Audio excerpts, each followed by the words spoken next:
बिस्मिल्लाहिर्रहमानिर्रहीम। अस्सलाम वालेकुम पाकिस्तान। कैसे हैं आप तमाम लोग? उम्मीद है कि सब लोग खैर खैरियत से होंगे, ठीक ठाक होंगे।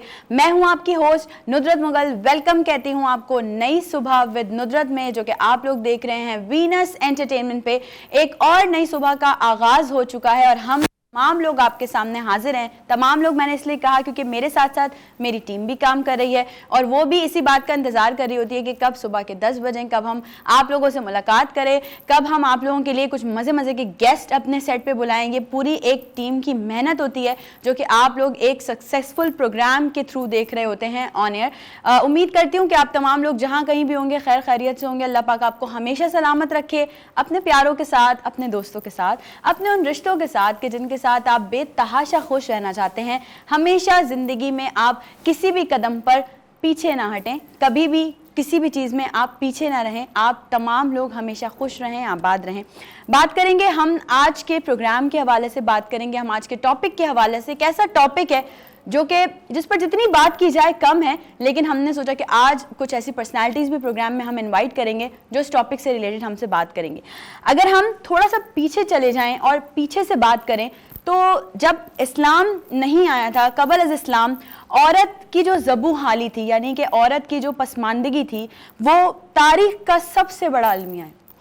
औरत को पसमानदा रखा जाता था तमाम कौमों में, चाहे वो कोई भी कौम हो। औरत नाम की एक चीज़ जो है ना उनके लिए नाकाबिले बर्दाश्त हो जाती थी। वो जुल्म सितम भी बर्दाश्त करती थी, गुलामी भी बर्दाश्त करती थी, चाहे कोई भी कौम हो, चाहे कोई भी फ़िरका हो, वो ये सब कुछ बर्दाश्त करती थी। जहालत का ये आलम था, मैं अगर आप लोगों को पुराने ज़माने की बात बताऊं तो जहालत का ये आलम था कि कोई भी जो औरत थी ना वो जानवरों और तिजारती सामान की ख़रीदो फ़रोख्त में मतलब हिस्सा ले सकती थी, और बजाते खुद उसको ये बनाया जाता था एक गवाह एक तरीके से, या उसको जो है वो बेसिकली इंपोर्ट एक्सपोर्ट अगर हम अपनी आज की ज़बान में बोलें तो किया जाता था। चाहे आप जानवर ख़रीद लें, चाहे आप कोई तिजारती काम कर रहे हों, उसमें वो औरत को इंपोर्ट एक्सपोर्ट करते थे। मिरास जो है औरत होती थी पिछले ज़माने में।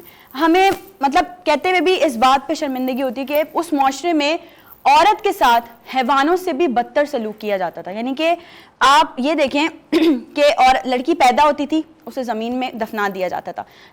अब आजकल का जो हमारा बहुत डेवलप दौर है, आजकल के लोगों का माइंडसेट बहुत चेंज है। ये मैं बात कर रही हूँ कबल अज़ इस्लाम की, कि लड़की पैदा होती थी और उसे ज़मीन में दफना दिया जाता था। लड़की के पैदा होने को मायूब समझा जाता था। अगर हम देखें ईसाइयत ने तो औरत को गुनाह का मुहर्रिक करार देते थे। अगर हम देखें हिंदुओं में तो हिंदुओं के नज़दीक औरत जो थी वो बेवफा करार दी जाती थी। रोमियों के नज़दीक औरत जो थी वो नापाक हैवान थी जिसके अंदर रूह ही नहीं थी। उस ज़माने में जब औरत को बेजुबान जानवर या शैतान समझा जाता था और उसे इंसानी जिन्स से एक अलग बिल्कुल कैटेगराइज कर दिया गया था, बता दिया गया था कि ये औरत जो है इस पर ये फलां फलां फलां चीज़ें हैं, ये इंसानी जिन्स में है ही नहीं। उस वक्त कुरान पाक ने आकर ये वाज़े कर दिया था कि औरत और मर्द एक ही जिन्स से हैं, बल्कि इंसानियत की जो तामील है वो इन दोनों के बगैर कभी भी मुकम्मल ही नहीं हो सकती। चुनाचा मैं आपके सामने एक बात पेश करना चाहूँगी, एक बहुत खूबसूरत सी आयत के ज़रिए से मैं इस बात को आगे कंटिन्यू करूँगी कि सूरह निसा में बयान किया जाता है कि मर्दों को अपने किए का हिस्सा है और औरतों को अपने किए का हिस्सा है। हमारे प्यारे नबी हुज़ूर पाक सल्लल्लाहु अलैहि वसल्लम ने औरतों को वो मर्तबा और वो मकाम दिया है जो कि एक मिसाली मुआशरे की तामील और तकमील का बाइस बनाए। आप सल्लल्लाहु अलैहि वसल्लम ने औरतों को इन तमाम मुश्किलात से निकाला। ये जो लड़की पैदा होने पे दफना दिया जाता था, ये जो औरतों को मायूब समझा जाता था, ये जो औरतों को एक अलग कैटेगरी में खड़ा कर दिया गया था, इससे उन्हें बाहर निकाला गया और इरशाद फरमाया कि ए लोगों, हमने तुमको एक मर्द और एक औरत से पैदा किया और तुम्हें कौमों और कबाइल में इसलिए तकसीम किया ताकि तुम एक दूसरे को पहचान सको, वरना दर हकीकत अल्लाह पाक के नज़दीक तुम में से शरीफ इंसान वही है जो तुम में सबसे ज़्यादा परहेजगार है। और दूसरी एक और आयत में इरशाद फरमाया कि ए लोगों, अपने उस परवरदिगार से डरो जिसने हमें एक जान से पैदा किया और उसमें से उनका जोड़ा बनाया और उन दोनों में से बहुत से मर्दों और औरतों का मुकाबला किया। अगर हम बात करें एक ऐसी चीज़ की, एक ऐसी बात की, शरीक हयात, आपकी ज़िंदगी की शरीक हयात होती है आपकी बीवी। आपको चाहिए, जितने भी मर्द हैं उन्हें ये बात चाहिए कि आप लोग अपनी बेगमात का ख्याल रखें। वो किस तरह से आप लोगों के लिए सेक्रीफाइसेस करती हैं, वो किस तरह से आप लोगों को जो है वो सुकून देती हैं, तो आप भी, यानी जो मर्द हजरात मुझे, मैं उनसे इस वक्त मुखातिब हूँ कि आप भी अपनी बेगमात के सुकून का बायस बने। आप कोशिश करें कि आपसे उनको किसी न किसी किस्म की तकलीफ ना हो, किसी किस्म की परेशानी ना हो। एंड मैं हमेशा इक्वालिटी की बात करती हूँ, तो इक्वालिटी मैटर्स अलॉट। वो ये कि अगर बेगमात को चाहिए कि उनके हस्बैंड उनका ख्याल रखें, तो फिर आपको भी चाहिए कि आप भी अपने हस्बैंड्स का ख्याल रखें, आप भी उनके लिए सुकून का बायस बने, आप भी उनकी मुश्किलात में उनके साथ डट के खड़ी हों। मैंने बहुत सारी लेडीज़ देखी हैं, 5 फिंगर्स आर नॉट इक्वल। मैंने बहुत सारे ऐसे लोग देखे हैं जो कि अपने हस्बैंड का साथ छोड़ जाती हैं जब उन पर कोई क्राइसिस आ जाता है, जब उन पर कोई बुरा वक्त आ जाता है। ऐसा नहीं होना चाहिए, ऐसा बिल्कुल नहीं होना चाहिए। और ऐसा ही same goes with the man कि अगर आपकी बेगम बीमार है, अगर आपकी बेगम मेंटली डिस्टर्ब है, अगर आपकी जो वाइफ है उसके साथ कोई प्रॉब्लम है, तो आपको उसे सपोर्ट करना चाहिए, आपको उसे मेंटली सुकून देना चाहिए, आपको उसे मतलब एक एहसास दिलाना चाहिए that I am here for you, I am there for you always, मैं हमेशा तुम्हारे साथ हूँ। तो ये जब हम बात करते हैं ना वुमेन एम्पावरमेंट की, तो इसमें बड़ा किरदार अदा करते हैं मर्द, चाहे वो बाप हो, चाहे वो भाई हो, चाहे वो शौहर हो, कि आपको ये चाहिए कि आप अपने घर की बच्चियों को, आप अपने घर की लड़कियों को सपोर्ट करें। उनके अंदर बहुत सारे टैलेंट हो सकते हैं, चाहे वो एक्टर बनना चाहती हूँ, चाहे वो सिंगर बनना चाहती हूँ, या चाहे वो बिजनेस करना चाहती हूँ, या चाहे वो फ़नून लतीफ़ा की किसी भी फील्ड में आगे आना चाहती हूँ। उनको एक कॉन्फिडेंस दें, उनको एक एतमाद दें कि हम आपके साथ हैं, go and do whatever you want. चाहिए बिल्कुल स्टेप फॉरवर्ड लेना चाहिए आप लोगों को। आप उस ज़माने में नहीं जी रहे हैं, अब आप लोग उस ज़माने में नहीं जी रहे हैं।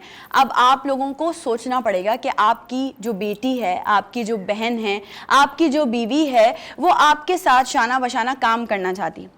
एक रुतबा अल्लाह पाक ने रखा है, मर्द का रुतबा ऊपर रखा है, उसे रखते हुए जो आपके घर की ख़वातीन हैं उन्हें काम करने की इजाज़त दीजिए। और बहुत सारी ख़वातीन ऐसी भी हैं जो घर में रहकर भी काम कर सकती हैं और वो काम कर रही हैं। आज का प्रोग्राम बेसिकली हमने एक डेडिकेट किया है उन लेडीज़ को जो बिजनेस कर रही हैं, जो इतना काम कर रही हैं, जिन्होंने वुमेन एम्पावरमेंट की सिर्फ बातें नहीं की हैं, उन्होंने वुमेन एम्पावरमेंट के लिए काम भी किया है। तो आज के प्रोग्राम में हम आपको मिलवाने वाले हैं बहुत सारी ऐसी लेडीज से।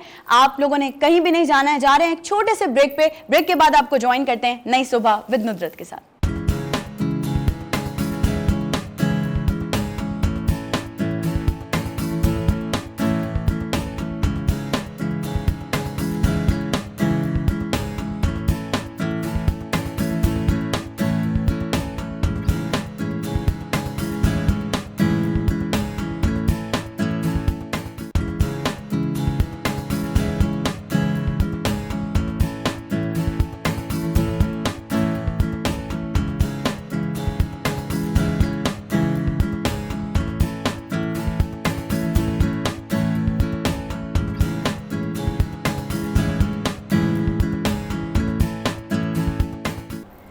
Once again welcome back. एक बार फिर से आप तमाम लोगों को खुशामदीद कहती हूँ नई सुबह विद नुदरत में। आई होप कि आप तमाम लोग बिल्कुल ठीक ठाक होंगे और आप कनेक्ट भी हो गए होंगे, क्योंकि मैंने कहा था इंट्रो में जिस तरह से कि हमारा जो टॉपिक है आज का वुमेन एम्पावरमेंट, हम वुमेन्स को किस तरह से बिजनेस की तरफ जो है वो ला सकते हैं, किस तरह से उन्हें मजीद आइडियाज़ दे सकते हैं कि वो बिजनेस करें, वो काम करें, उनके अंदर अगर कोई टैलेंट है तो वो उसको ज़ाया ना करें। क्योंकि मैं ये समझती हूँ कि इंसान को सबके लिए तो जीना चाहिए, लेकिन उससे पहले अपने लिए भी जीना चाहिए, अपने फ्यूचर के लिए भी सोचना चाहिए। क्योंकि जब कल को आपके पास कोई भी नहीं होगा, आपके पास सिर्फ आपकी वो चीज़ें होंगी, आपका कैरियर होगा, आपकी एक फेम होगी जो कि आपको शायद मजीद थोड़ी सी और मजीद ज़िंदगी दे सकती है, थोड़ी सी जीने की उम्मीद दे सकती है, थोड़ी सी होप दे सकती है। I am really honoured and glad कि आज मुझे स्टूडियो में 3 ऐसी पर्सनैलिटीज़ ने ज्वाइन किया है जो कि हम इस हिसाब से बात भी करेंगे, क्योंकि मैं भी काम कर रही हूँ और मेरा उनसे बहुत पुराना साथ भी है। बहुत सारी चीज़ें ऐसी हैं आज जो मैं पर्सनली भी डिस्कस करने वाली हूँ। और हमारे जो राइटर है, हमारे जो क्राफ्टर है इमरान सईद, उन्होंने भी हमें बहुत सारे ऐसे सवालात दिए हैं जो कि आप लोगों के सवालात हैं। बेसिकली आप लोग हमसे कनेक्टेड रहिएगा हमारे सोशल मीडिया पे, हमारे यूट्यूब पे, इंस्टाग्राम पे, हमारे फेसबुक पे। और अगर रिगार्डिंग द शो आपका कोई सवाल हो इन तीनों पर्सनैलिटीज़ में से किसी से भी, तो आप ज़रूर हमें बताइएगा। हम कोशिश करेंगे कि आप लोगों के सवालात को भी अपने शो का हिस्सा बना सकें। On my right hand and your left side एक ऐसी पर्सनैलिटी मौजूद हैं, आप देख रहे होंगे इस वक्त मैंने बहुत खूबसूरत सी ज्वेलरी भी वेयर की हुई है। और I love this type of jewellery as well. और बहुत सारी ऐसी लड़कियां मुझे देख रही होंगी जिनको इस तरह की ज्वेलरीज पहनना बहुत पसंद होता है। तो ये है जी फैशनेजिया ब्रांड की, और हमारे साथ स्टूडियो में ज्वाइन किया है एक बेहतरीन फैशन डिजाइनर, और इसके अलावा वो काम कर रही होती हैं एज ए सोशल एक्टिविस्ट भी, और बहुत सारे प्लेटफॉर्म्स पे आपको उनके खूबसूरत से ड्रेसेस और खूबसूरत सी ज्वेलरीज भी नजर आती हैं। ना सिर्फ नेशनल बल्कि इंटरनेशनल भी वर्क कर रही हैं। शाहिना अनवर फ्रॉम फैशनेजिया, अस्सलाम वालेकुम एंड वेलकम टू नई सुबह। Thank you नुदरत for inviting me, it was really great pleasure. Thank you, same here. आपसे बहुत सारी बातें करनी क्योंकि लड़कियों के बहुत सारे सवालात हैं हमारे पास रिगार्डिंग फैशन डिजाइनिंग के, वो किस तरह का क्या वेयर करें, किस तरह से पहने। लेकिन उसके साथ साथ अगर हम बात करें मेरी लेफ्ट हैंड साइड की, सो सबसे पहली पर्सनालिटी जिनको मैं इंट्रोड्यूस करवाने वाली हूँ, मैंने बात की बिजनेस की बेसिकली, कि वुमेन को किस तरह से आप बिजनेस की तरफ एम्पावर कर सकते हैं। लेडीज बहुत डरती हैं, अगर वो किसी चीज में स्टेप ऑन करें तो उनको बड़ा डर लगता है, घबराती हैं, ऐसा ना हो जाए वैसा ना हो जाए। तो एक कोई ऐसा मेंटोर, एक कोई ऐसी पर्सनालिटी आपके पास जिंदगी में होनी चाहिए जो कि आपको मोटिवेट करे, आपको बताए कि नहीं अगर आप करोगे तो ये हो सकता है, यू कैन डू इट। जैसे मैं कर रही हूँ ऐसे यू कैन डू इट। हमारे साथ इस वक्त स्टूडियो में मौजूद हैं, वो टेक्सटाइल डिजाइनर भी हैं, वो सोशल एक्टिविस्ट भी हैं, साथ ही साथ वो CEO हैं दरवेश जिंदगी की। और सबसे बड़ी बात, जब बिजनेस की बात करते हैं तो स्पार्क्स बिजनेस क्लब की founder and chairperson Sayeda Rafia Hasan. अस्सलाम वालेकुम एंड वेलकम टू नई सुबह। वालेकुम अस्सलाम नुदरत, कैसी हैं आप? बहुत अच्छी, और आज आपके साथ सुबह सुबह बहुत ही मजे के साथ बस बिल्कुल, बहुत सारी बातें करनी है, बहुत सारे हमारे पास सवालात है आपके लिए। Coming to the third personality, मेरी बहुत स्वीट हार्ट, मेरी बहुत फेवरेट, हमेशा जब भी वो मुझसे मिलती हैं उनको देख के मुझे बहुत मोटिवेशन मिलती है। और उनकी अगर हम इन सबकी सोशल मीडिया प्रोफाइल चेक करें तो हमें कहीं ना कहीं बहुत सारी मोटिवेशन मिल रही होती है। हमारे साथ मौजूद हैं स्पार्क क्लब की president, social activist, motivational speaker and international makeup artist Nagma Akeel. अस्सलाम वालेकुम, वेलकम टू नई सुबह। वालेकुम सलाम, थैंक यू इतना प्यारा इंट्रो करने का। नहीं बिल्कुल, यू डिजर्व इट। और मेरे लिए तो ये बहुत ऑनर की बात है कि मैं आप लोगों के इंट्रोडक्शन करा रही हूँ ऐसे, वरना मैंने आप लोगों से बहुत कुछ सीखा है। सबसे पहले हम बढ़ते हैं राफिया आपकी तरफ। सबसे पहले हमारी ऑडियंस को ये बताइए कि बेसिकली ये स्पार्क्स बिजनेस क्लब है क्या? स्पार्क बिजनेस क्लब, जब मैंने यूँ कहें कि I am basically textile designer, work with Gul Ahmed, शादी, और उसके बाद आपके पास एक ब्रेक आ जाता है, आप कुछ नहीं कर रहे होते, बच्चे बड़े हुए, तो I started my own brand. तो सबसे पहले जो मुझे इश्यूज फील हुए वो ये थे कि हमारे यहाँ ख़वातीन के लिए एक प्रॉपर कोई ऐसा प्लेटफॉर्म नहीं है कि जहाँ से वो अपने आप को ग्रो कर सकें, या वो अच्छा, और हैं भी तो वहाँ पे कुछ अजीब सी रिस्ट्रिक्शंस और एक हेल्दी इन्वायरमेंट नहीं होता। आप वो क्या कह सकते हैं, लेग पुलिंग और ये सब चीज़ें बहुत चल रही थी। आई फेस दिस, एंड उसके बाद मैंने, जैसे मेरा ये ग्रुप है माशाल्लाह, नगमा और हमारी और फ्रेंड्स हैं, तो हम लोगों ने मिलकर ये सोचा कि कुछ ऐसा होना चाहिए जहाँ पे हम खुद को भी ग्रो करें और हमारे साथ दूसरी खवातीन भी ग्रो करें। और not now Spark is not only for खवातीन only, we are empowering men as well. This is so great. मतलब हमने इक्वालिटी बरकरार रखी है। हमने उनको बताया कि जब औरतें एम्पावर हो रही हैं तो हम आपको भी अपने साथ एम्पावर करेंगे। और उसमें हमारे साथ now Spark is become like we have different committees, जिसमें हमारे साथ जो मर्द हजरात हैं वो IT कमेटीज में हैं, लॉ एंड ऑर्डर कमेटी है हमारी, उसके अलावा जो हमारी सबसे यंगेस्ट प्रेसिडेंट हैं वो हैं हमारे कुकिंग एंड कलनरी कमेटी के। He is just 20 years old, और माशाल्लाह अभी हमारे साथ वो ब्रॉन्ज मेडल भी लेकर आए हैं। Very well done. तो मतलब सुभान गाजियानी, एंड ही इज माशाल्लाह, आप लोगों ने नाम तो सुना होगा, स्लीमी बाइट्स के ही इज फाउंडर ओनर। तो देखिए इस तरह से हमारे साथ मर्द भी कनेक्टेड है, और ख़वातीन हमारे साथ हैंडीक्राफ्ट में, हमारे साथ एजुकेशन में, आर्ट एंड कल्चर में, हमारे साथ सारी ख़वातीन इस तरह से कनेक्टेड हैं, और हम एक साथ मिलके ग्रो कर रहे हैं। बेसिकली इसमें यहाँ पे यही है कि हम एक दूसरे को एम्पावर कर रहे हैं और एक दूसरे के साथ ग्रो कर रहे हैं। This is the base, you can say basic point of sparks Business club. बिल्कुल, ये बेसिकली ये बेसिक पॉइंट्स हैं स्पार्क बिजनेस के। नगमा अकील, मुझे आप ये बताइए कि अब जैसे आप भी एक ऑर्गेनाइजेशन में काम कर रही हैं, हम लोग भी, ये ऑर्गेनाइजेशन ये बेसिकली हमारे लिए फैमिली है, वीनस एंटरटेनमेंट। सो अगर किसी भी ऑर्गेनाइजेशन में हम जाते हैं तो वो कौन सी कोई एक पीक क्वालिटीज होती हैं या कुछ की पॉइंट्स होते हैं जहाँ पे आप एक औरत को एम्पावर कर सकते हैं? सबसे पहले तो लीडरशिप क्वालिटी देखिए, और लीडरशिप क्वालिटी वही होती है कि आपने सिर्फ सेल्फ प्रमोशन नहीं करनी होती, बल्कि आपने अपने साथ पूरी टीम को सपोर्ट करना होता है।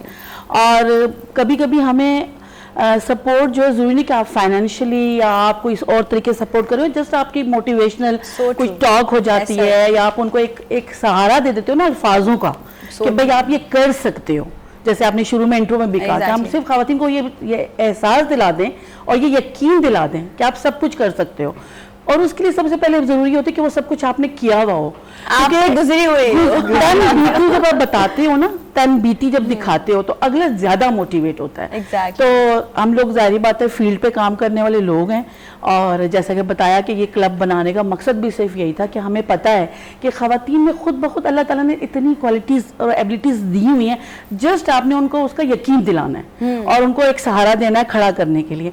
तो मेन स्पार्क बिजनेस क्लब का जो काम है वो यही है कि हर खातून अपनी अपनी डोमेन में रख के बहुत सारे काम कर रही है, लेकिन उसको एक ऐसा प्लेटफॉर्म चाहिए होता है जहां वो आके अपने आइडियाज डिस्कस कर सके, नए आइडियाज ले सके, क्रिएट कर सके, और फिर उसको आप प्रोवाइड करें वो फैसिलिटीज कि जहां वो कोई उसको सपोर्ट नहीं मिल रही फैमिली से या माशरे से, तो आप वो दे रहे होते हो।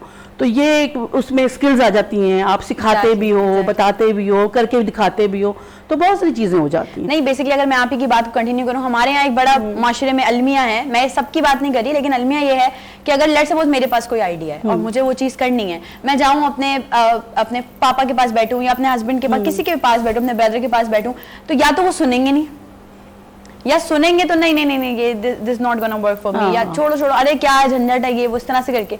तो हमें कोई चाहिए जिससे हम बात कर सके, उसके आगे आइडियाज रख सकें, बता सकें। और ऐसा नहीं है कि सब नहीं सुनते, बहुत सारे पेरेंट्स जैसे लाइक माय पेरेंट्स और मेरी जो पूरी फैमिली है बहुत सपोर्टिव है, बहुत सारी लड़कियों की होगी, सबकी फैमिली सपोर्टिव होगी, बहुत सारे कुछ गिने चुने लोग ऐसे होते हैं जो नहीं सुनते। तो भाई खुदारा प्लीज आप लोग सुना करें, एटलीस्ट सुना करें, ताकि उनको एक मोटिवेशन मिले बच्चों को कि हमें काम करना है, हमें कुछ करना है आगे। तो एटलीस्ट घर वालों ने हमारी सुनी है। शाइना, ये बताइए कि फैशन डिजाइनिंग ही क्यों सिलेक्ट किया आपने फील्ड, कैसे आना हुआ, ये हादसा कैसे हुआ? Fashion designing is my passion.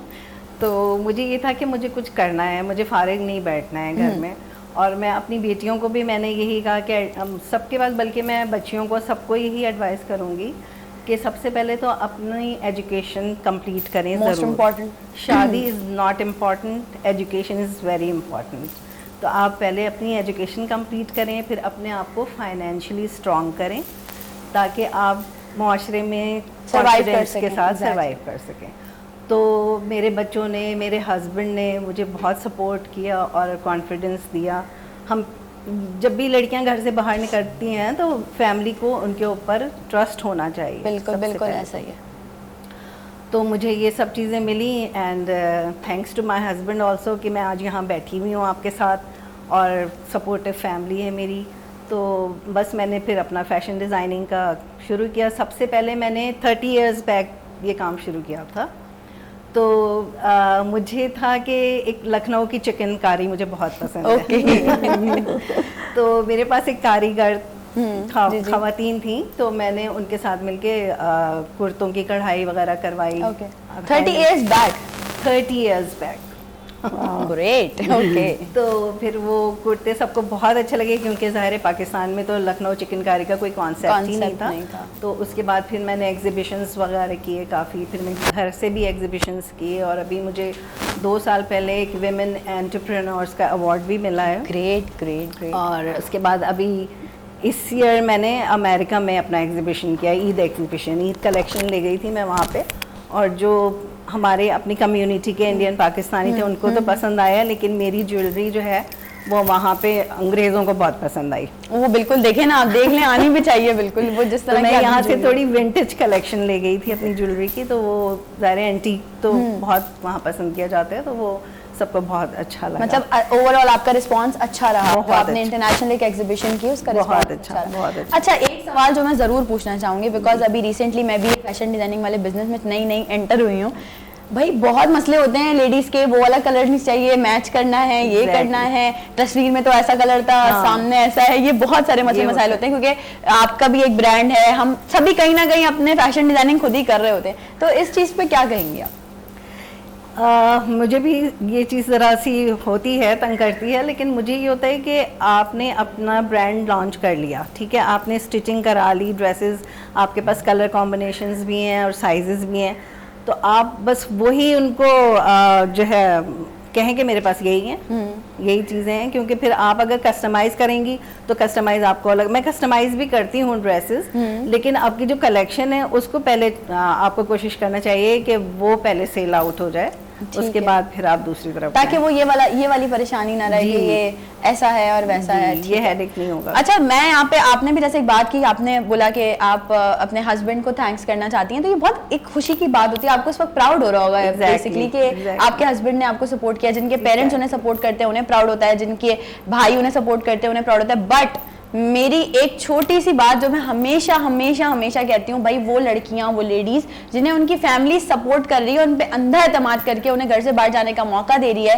खुदारा उनके एतमाद को कभी ठेस ना पहुंचाया करें, ये आप लोगों का भी फर्ज है। या अगर हम ये देखें ना कि यार आप लोग बोलें कि यार हमें परमिशन नहीं मिलती, हमें प्लेटफॉर्म नहीं मिलता, तो कहीं ना कहीं उसकी वजह ये भी है कि बहुत सारे लोग ऐसे हैं, बहुत सारी लड़कियां ऐसी हैं, बहुत सारे बाहर आने वाले लोग ऐसे हैं जो अब इस एतमाद का नाजायज फायदा उठाते हैं, जो इस एतमाद को ठेस पहुंचाते हैं। तो फिर वो माशरे की चीजें देख देख कर ही पेरेंट्स, हस्बैंड्स या भाई आपके जो है वो नहीं निकलने देते। तो जब आप अगर आप पे भरोसा करके आपको बाहर जाने दिया जा रहा है, तो आप इस बात पे मेक श्योर करें कि आप कभी भी उनके भरोसे को ठेस नहीं पहुंचाएंगे, क्योंकि आपको उस वक्त आपके पेरेंट्स नहीं देख रहे, आपका हस्बैंड नहीं देख रहा, आपका भाई नहीं देख रहा, लेकिन आपको अल्लाह जरूर देख रहा है, और अल्लाह के आगे आपने जरूर जवाब देना है। कंटिन्यू करें इस बात को, क्या कहेंगी इस बात पे? बिल्कुल ऐसा ही है। और देखिए यही चीज़ है कि हम यहाँ जो मौजूद हैं ये हमारी फैमिली के उन्हीं मर्द हजरात का कहेंगे कि एतबार है, और उसमें इसीलिए हम ग्रो भी कर रहे हैं, क्योंकि मैं कहूँगी कि मेरे पीछे मेरे फादर का बहुत बड़ा हाथ है,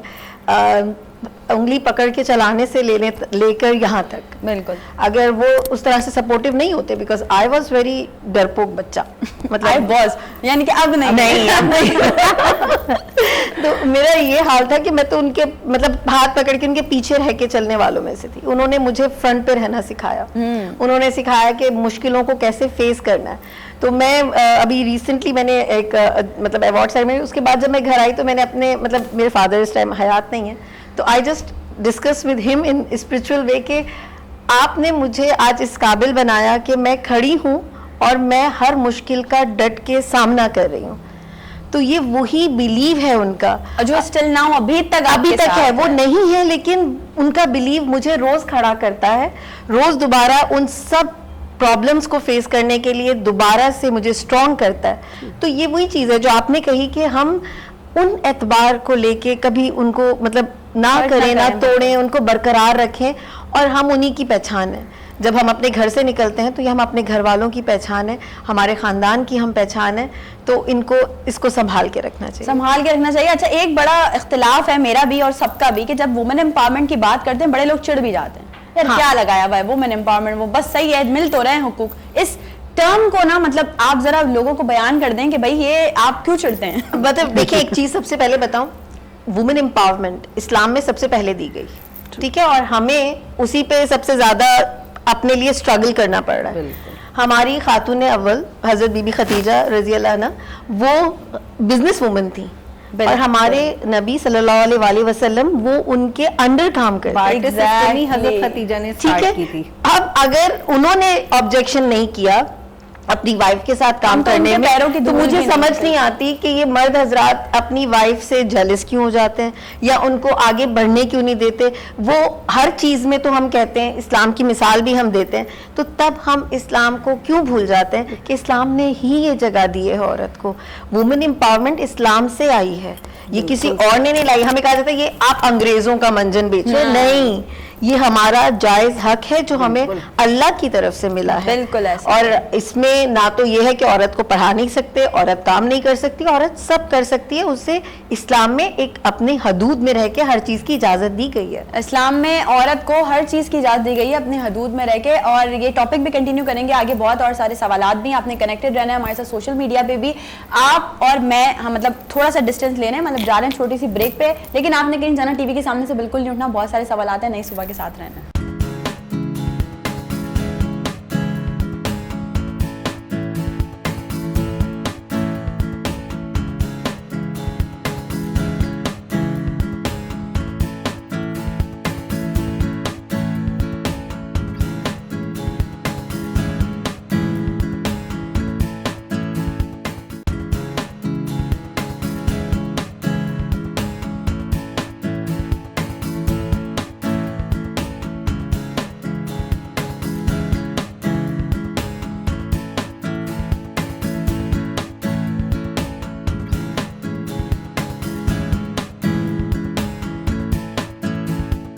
वंस अगेन वेलकम बैक। एक बार फिर से आप तमाम लोगों को खुशामदीद कहती हूँ नई सुबह विद नुदरत में। मजे मजे की बातें चल रही हैं और मुझे पर्सनली बहुत मजा आ रहा है जब हम वुमेन एम्पावरमेंट पे बात कर रहे होते हैं या ऐसे टॉपिक पे बात कर रहे होते हैं जो हमारी अपनी लाइफ से रिलेटेड होता है। यानी कि जैसे कि मैं हूँ बेसिकली अगर आज मैं आपके सामने यहाँ पर हूँ तो ये मेरी फैमिली की सपोर्ट है और साथ ही साथ अल्लाह पाक की मदद है। और इसके साथ ही साथ मैंने भी बहुत हर्डल्स देखे हैं, मैंने भी बहुत स्ट्रगलिंग की है और अभी तक आई एम स्ट्रगलिंग।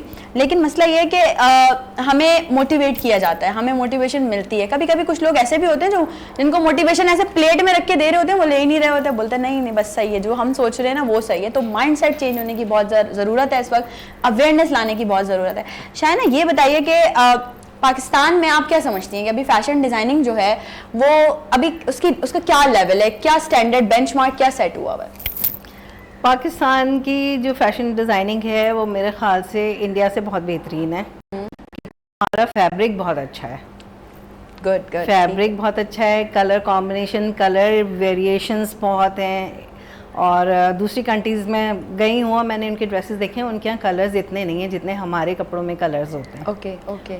तो आई थिंक के पाकिस्तान के जो कपड़े वो बहुत ज़्यादा पसंद किए जाते हैं। अच्छा, बेसिक कोई एक ऐसी चीज़ जो सबसे पहले आप देखती हो जब आप फैब्रिक परचेज कर रही हो या आप मतलब किसी भी कट पे काम कर रही हो, तो क्या आप मेन कुछ की पॉइंट देख रही हैं कि जो लोग हमें देख रहे हैं फैशन डिजाइनिंग कर भी रहे हैं या आना भी चाह रहे हैं तो उनको उनकी थोड़ी सी हेल्प हो जाएगी? एक तो ये कि सबसे पहले देखें कि आपका जो फैब्रिक ले रही हैं वो कंफर्टेबल हो, क्योंकि हमारा वेदर इस तरह का है कि काफ़ी यहाँ पे गर्मी होती है, तो गर्मी के हिसाब से बहुत ही कंफर्टेबल फैब्रिक होना चाहिए। होती है ज़्यादा वैसे तो पेस्टल कलर्स होना चाहिए ज़्यादा, पेस्टल कलर ज़्यादा पसंद किए जाते हैं यहाँ पे। और सर्दियों में जो है वो आप डार्क कलर्स यूज़ करें, नियॉन कलर्स यूज़ करें। नियॉन कलर्स का भी बहुत ये पता होना बहुत ज़रूरी है ना हमें कि हमें क्या पहनना है। फ्लोरल प्रिंट्स तो अच्छे लगते हैं, एब्स्ट्रैक्ट प्रिंट्स भी बहुत अच्छे लगते हैं।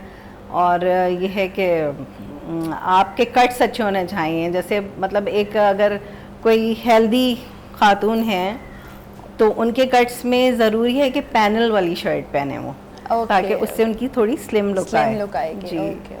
और अगर किसी की नेक जो है वो ब्रॉड है तो उनको चाहिए कि वो शेरवानी कॉलर्स पहने ताकि वो थोड़ा ओके। अच्छा, एक सवाल जो पहले भी हमारे पास एक डिज़ाइनर आए थे, हमने उनसे भी किया था, ये सवाल मेरा पर्सनल सवाल है, मैं आने वाले हर डिज़ाइनर से पूछूंगी, वो इसलिए कि मैं ये चीज़ देखती हूँ भाई, एक लड़की जिसकी एज 20 इयर्स है और एक लेडी जिसकी एज 40 इयर्स है, उनमें डिफरेंस है।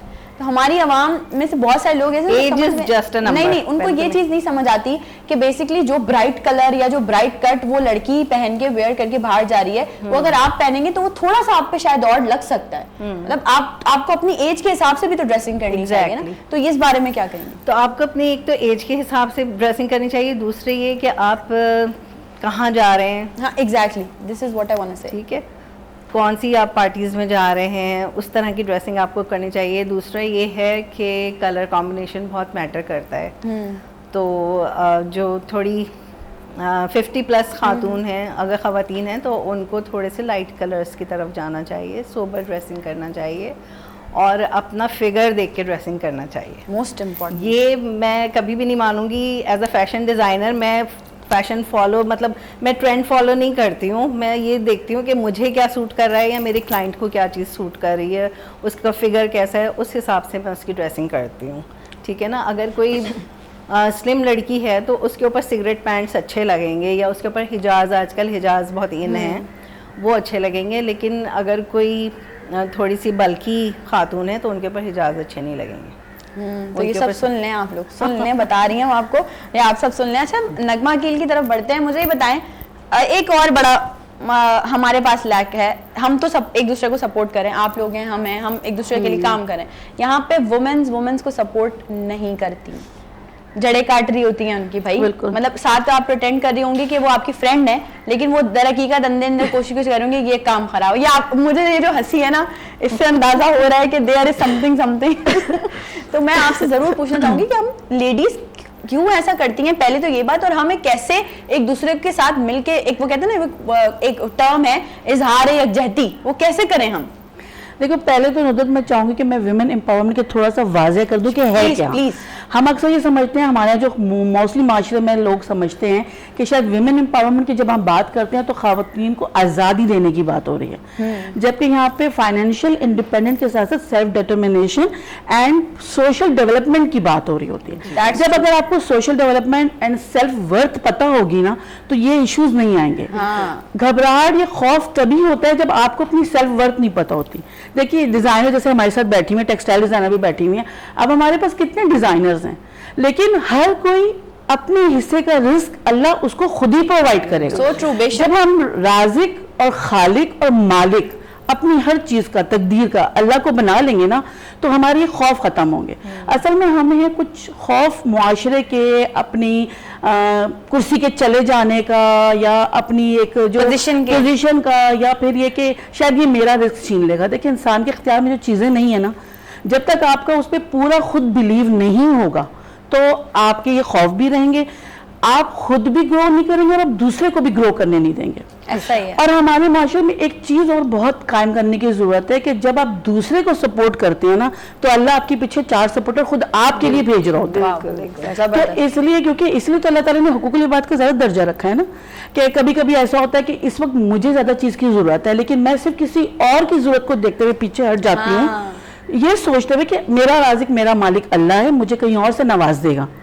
ये जो अगर आपके अंदर पैदा हो जाए तो ये मैं अपना सेल्फ एक्सपीरियंस बता रही हूँ कि यकीन कीजिए अल्लाह ताला ऐसी जगह से आपके वसाइल पैदा करता है, ऐसे जराए पैदा करता है कि जहाँ से आपको कभी उम्मीद ही नहीं होती है। आप उस सोच के उस जगह जा ही नहीं रहे होते कि यहाँ से तो मुझे उम्मीद नहीं है, तो खुद ब खुद आपके पास अल्लाह भेज रहा होता है। तो हमारे यहाँ खवातीन में खौफ यही है। और दूसरा ये कि बहुत जल्दी कोई चीज़ सीढ़ी चढ़ने की जो कोशिश करते हैं ना, शॉर्टकट, कि समझते हैं कि बस आज मैंने पहली सीढ़ी पे कदम रखा तो कल मैं बस पहले टॉप पे पहुंच जाऊं।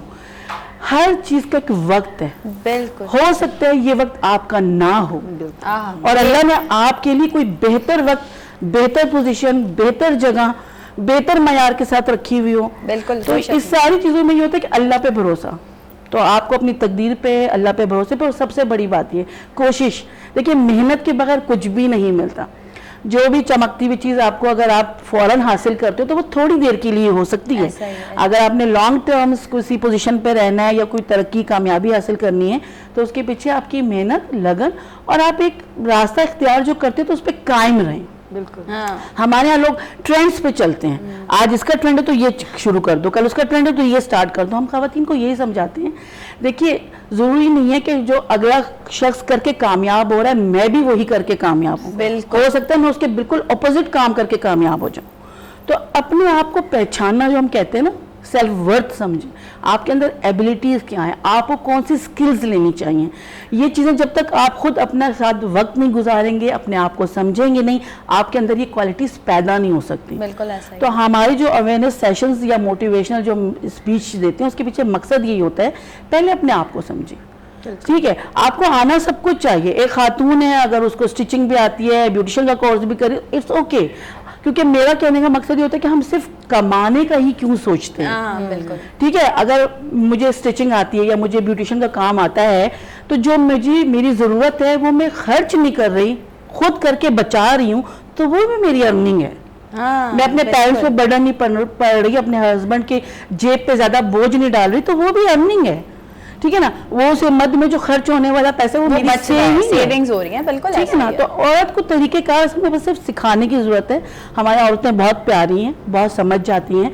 हाँ, थोड़ा सा क्योंकि उनकी मेरा ख्याल में ग्रोथ ऐसी हो रही होती है, उनको इर्द गिर्द का एनवायरनमेंट ऐसा मिला होता है, बुलिंग इतनी हुई भी होती है, उनको लोग मोटिवेट नहीं कर रहे होते, या हर कोई ये कह रहा होता है तुम कैसे करोगे, तुम नहीं कर सकती।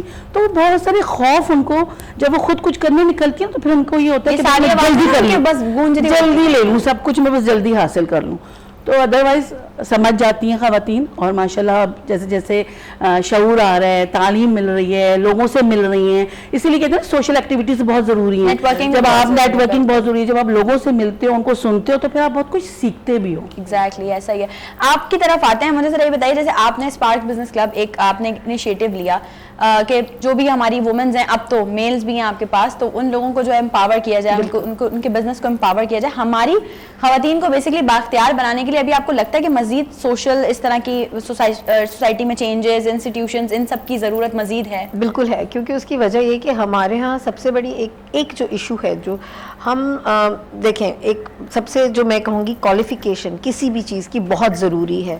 उसके लिए ज़रूरी नहीं है, अगर आप फ़र्ज़ करें आपको दिल कर रहा है कि आप फैशन डिज़ाइनर बनना चाहते हैं, तो आपने दोबारा से स्टडी स्टार्ट करना है, नहीं हो सकता। लेकिन yes, you must take some skills development courses. Exactly. क्योंकि जब तक आपके पास वो स्किल का बेसिक नहीं नॉलेज ना, तो आप अपने आप को फैशन डिज़ाइनर या टेक्सटाइल डिज़ाइनर या आप शेफ भी, इवन शेफ एक पूरा प्रोसेस है उसका भी, आप नहीं कह सकते किसी भी फील्ड में अगर आपको बेसिक नॉलेज नहीं है। बेसिक नॉलेज नहीं है। तो हमारे यहाँ अभी भी बहुत ज़रूरत है, क्योंकि हमारे यहाँ अभी भी ख़वातीन के अंदर बिजनेस एटिकेट्स की नॉलेज नहीं है। उनको इवन जैसे नगमा भी बात कर रही थी, जैसे अभी शाहिना की भी है कि हर चीज की एक आपके जो अपीयरेंस है ना, वो हर जगह का डिफरेंट है। Exactly. आपने किस टाइम किस तरह की ड्रेसिंग करनी है, ये भी बिजनेस एटिकेट्स में आता है। क्योंकि आपने अगर एक अवार्ड शो में जाना है, आपने क्या पहनना है, अगर आपने एक बिजनेस मीटिंग में जाना है तो आपने क्या पहनना है, आपने किस तरह बात करनी है, आपने किससे किस तरह से डील करना है, ये सब बेसिकली सिखाया जाता है। और आपने अगर जो बिजनेस मैनेजमेंट में ये सब बेसिकली यही सब सिखाया ऐसा जाता ही है। है। तो हम वही चीज़ें कर रहे हैं कि हम इस तरह के ट्रेनिंग सेशंस कराएं, इस तरह के स्किल डेवलपमेंट, उनको शॉर्ट कोर्सेज हो कि उनको बेसिक तो पता चले, ताकि उनके अंदर एक डेवलपमेंट आना शुरू हो। उसके साथ साथ अगर उनका इंटरेस्ट है, देखें, age is a number. Education के लिए कोई टाइम लिमिट बिल्कुल नहीं ऐसा ही है, है। सीखने के लिए कोई टाइम लिमिट नहीं है। आप जिंदगी के आखिरी वक्त तक सीख रहे होते हैं, पढ़ रहे होते हैं, हर चीज दौर हर से नया दिन आपको नई चीज़ सिखा रहा Exactly. तो अपने आप, मैं ये चाहूंगी हमारी जो खवातीन है स्पेशली, क्योंकि देखिए मर्द हजरात माशाल्लाह से वो लोग अपने आप को स्किल डेवलपमेंट कर रहे हैं। हमारे यहाँ क्या होता है, औरत जो है पढ़ भी रही होती है ना, पढ़ने के बाद जब वो शादी हो जाती है, फिर वो एक बाउंड्री में आ जाती है, उसके बाद उसको ये नहीं कर सकती, वो नहीं कर सकती। तो आपके पास अब इंटरनेट मौजूद है, घर में चीज़ें मौजूद हैं, आपके पास कोर्सेज, हम ये भी कर सकते हैं, ऑनलाइन कोर्सेज भी मौजूद होते हैं। तो चीज़ों को अपने आप को रिस्ट्रिक्ट मत करें। ये मत सोचें कि मैं घर पे हूँ तो मैं कुछ नहीं कर सकती। मैंने डिजिटल मार्केटिंग घर बैठ के सीखा। उसका रीज़न ये था कि जब मैंने अपना बिजनेस स्टार्ट किया तो मुझे आपको मीडिया मैनेजर या मार्केटिंग मैनेजर की ज़रूरत पड़ती है, तो उसमें बड़ी अजीब उनकी चीज़ें होती थी, वो समझ में नहीं आता था। देन आई थॉट कि ये मुझे क्यों नहीं मैं क्यों नहीं सीख सकती, मैं ये सब कुछ क्यों नहीं कर सकती। तो आई स्टार्टेड लर्निंग। मैंने वो सब चीज़ें बैठ के ऑनलाइन, आपके पास सब चीज़ें, थोड़ा सा टाइम अपने आप को दें, अपनी डेवलपमेंट को दें। आपका बिजनेस तब ग्रो करता है जब आप ब्रांड बनते हैं। सो ट्रू, बिल्कुल सही क्योंकि बात। जब तक आप नहीं है डेवलप, आपका बिजनेस डेवलप आपको नहीं है। इन्वॉल्व ऐसा ही है, बिल्कुल तो सही ये बात चीज़ है। है। एक चीज और मैं थोड़ा सा इसमें ऐड ये करना चाहूंगी कि देखिए हम खवातीन को एज के हिसाब से समझते हैं कि बस अब ये कुछ कर नहीं सकती। लेकिन हमें बहुत ज्यादा जरूरत है ये अवेयरनेस देने की कि हेल्दी एंड एक्टिव एजिंग के लिए जरूरी है कि आप कोई ना कोई आपकी आप हॉबी हो, active रहें, बिल्कुल आप ऐसा। कोई ना कोई काम करते हैं। क्योंकि हमारे यहाँ 50+ या 60+ खवातीन को बूढ़ा समझ के घर में बिठा दिया जाता है, और उनकी असल बीमारियां या असल जो घरेलू इश्यूज हैं वो स्टार्ट तब होते हैं जब आपकी घर की जो बड़ी सरबराह है उसके पास करने के लिए कुछ नहीं होता, अपनी सास और सिवाय इधर की बात उधर करने की, क्योंकि उसके पास कोई हेल्दी एक्टिविटी नहीं है ना। तो हमें हेल्दी एंड एक्टिव एजिंग की तरफ भी पूरी तवज्जो देने के लिए खवातीन को इसलिए भी जरूर शामिल करना चाहिए, उन तमाम एजेड खवातीन को भी अपनी प्रोफेशन में और अपनी एक्टिविटीज में। अच्छा, मेरा आपसे भी और आप दोनों से भी ये सवाल है, मैं चाहूंगी कि दो लाइंस पे आप इसका जवाब जरूर दें कि क्योंकि आप लोग मोटिवेशनल स्पीकर्स भी हैं, आप लोगों को मोटिवेट भी करते हैं, तो किसी भी लड़की की, चाहे वो लड़की हो या औरत हो, उसकी मेंटल हेल्थ भी बड़ा मैटर करती है कि वो स्टेबल हो, उसे डिप्रेशन ना हो। क्योंकि आजकल आपको पता है कि किस तरह के हालात चल रहे हैं, 10 परेशानियां, 10 जिम्मेदारियां, तो वो चीजें कैसे, अगर एक लड़की को अपने करियर पे फोकस करना है, लेट्स सपोज उसे अपने किसी काम पे फोकस करना है, बट उस पर बड़ा दबाव है, जहनी दबाव, चाहे वो घर वालों की तरफ से हो, चाहे वो बाहर के लोगों की तरफ से हो, तो वो कैसे उसको मैनेज करे? देखिए, अच्छा, मैं एक चीज बताऊं इसमें, समटाइम जैसे मैं हूं या नगमा है, हम लोग वो लोग हैं कि हम अपनी सेल्फ हीलिंग खुद कर रहे होते हैं। हर किसी को ये चीज आती नहीं है। आपको एक हीलर की जरूरत होती है, आपको जरूरत होती है कि आप खुद को कैसे मोटिवेट करें। अपने आप को मोटिवेट करना कभी नहीं छोड़ना चाहिए, क्योंकि जब तक आप खुद को मोटिवेट कर रहे होंगे तब तक सब चीजें अच्छी चलेंगी। लेकिन जिस दिन आपने खुद को डीमोटिवेट कर दिया तो फिर कुछ नहीं हो सकता। आपकी मोटिवेशन सिर्फ आपसे है। अगर आपने अपने आप को रखना है कि हाँ मैं ये कर सकती हूँ, तो आप कर सकती हैं। अगर आप ये नहीं, ये तो मैं नहीं कर सकती, तो फिर वो आप कभी भी नहीं कर पाएंगे। ऐसा ही है, ऐसा ही है। प्लीज बिल्कुल, इसका इब्तिदा जो है ना घर से शुरू होता है। और मैं फिर वही कहती हूँ कि जो घर के बड़ी बूढ़ी खवातीन या चाहे मर्द हजरात भी हों, अगर वो एक्टिव होते हैं, वो पॉजिटिव वाइब्स के साथ होते हैं ना घर में मौजूद, तो बच्चों में एनर्जी वैसी ही आती है। तो जब बड़ा कह रहा होता है ना कि तुम ये नहीं कर सकती, तो वो फिर यही सोच उनके साथ होती है। ना भी कर सकते हो तो आपने कहना ना कि आप कर सकते हो, थोड़ी कोशिश ज़्यादा करनी है, थोड़ा सीखना ज़्यादा है, थोड़ी मेहनत ज़्यादा करनी है, थोड़ी सपोर्ट ज़्यादा मिलनी है, तो खुद ब खुद आप घर के माहौल में एक पॉजिटिव वाइब्स रखेंगे ना, तो एनर्जी जो मिलती है वो पॉजिटिव मिलती है। हर तरफ से नेगेटिव चीज़ें सुनने के बाद या आपके पास नेगेटिव एनर्जी होती है ना, तो आप खुद ब खुद डीमोटिवेट होते हैं, तो आपकी सारी हेल्थ, उसमें मेंटल हेल्थ भी आती है, उसमें आपकी थिंकिंग भी आती है, सभी मुतासिर होती है। तो बहुत ज़रूरी है कि घर में पॉजिटिव एनर्जी होनी चाहिए। पॉजिटिव भी, और अगर आप किसी की फिजिकल मतलब जाके उसके साथ ग्राउंड पे जाके काम नहीं कर सकते, तो एटलीस्ट आप उसको मेंटल मोटिवेशन, मेंटली मोटिवेट कर सकते हैं। उसमें ये होता है कि अगर माएँ किसी स्टेज पे होती हैं कि अब तो बच्चे भी प्राउड फील कर रहे होते हैं, एग्जैक्टली, फैमिली भी प्राउड फील कर रही होती है कि भाई हमारी माँ जो है वो, मैं अपनी मिसाल देती हूँ, एज अ फैशन डिज़ाइनर है, तो मेरे बच्चे इस वक्त प्राउड फील कर रहे होंगे मुझे देख के कि मैं इस प्लेटफॉर्म पे बैठी हूँ, बात कर रही हूँ। और मैंने अपनी बेटियों को एजुकेशन इसीलिए दिलाई, और मैंने उनको हमेशा, जिस तरह ये कहती है ना कि सेल्फ ग्रूमिंग पता होना चाहिए कि आप अगर जा रही हैं बाहर, आपने किसी मीटिंग में जाना है, आपने ऑफिस जाना है, तो आपने हील्स पहन के जाना है, आपने थोड़ा अपने आप को जो है वो प्रेजेंटेबल बनाना है, क्या ड्रेसिंग करके जाना है। तो मैंने बहुत अपनी बच्चियों को और अपनी फैमिली के बच्चियों को इस तरह मैंने बहुत अच्छी बात है। और ये जितने भी लोग हमें देख रहे हैं, जितनी भी माएँ हमें देख रही हैं, या जितनी भी जो जैसे अभी बात हुई कि जो एजेड खवातीन हमें देखी हैं, उन्हें जरूर चाहिए कि वो अपने घर की बच्चियों को जरूर सपोर्ट करें। ब्रेक पे जा रहे हैं, ब्रेक से वापस आएंगे और कुछ मजेदार सी बातें शामिल करेंगे। आप सबने कहीं नहीं जाना, नई सुबह के साथ रहें।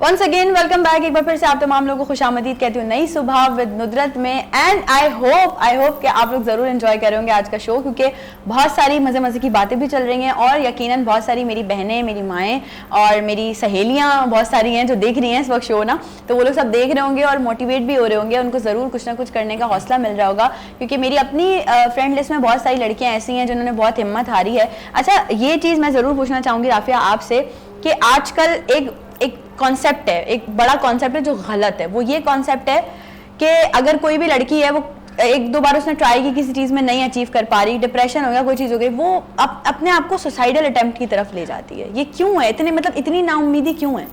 ये सिर्फ लड़कियों के साथ नहीं है, ये तो मेरे ख्याल से हर उस इंसान के साथ है। हाँ, हमारे उसकी वजह है कि हमारे माशरे में हम बहुत ज्यादा नेगेटिविटी का शिकार हैं।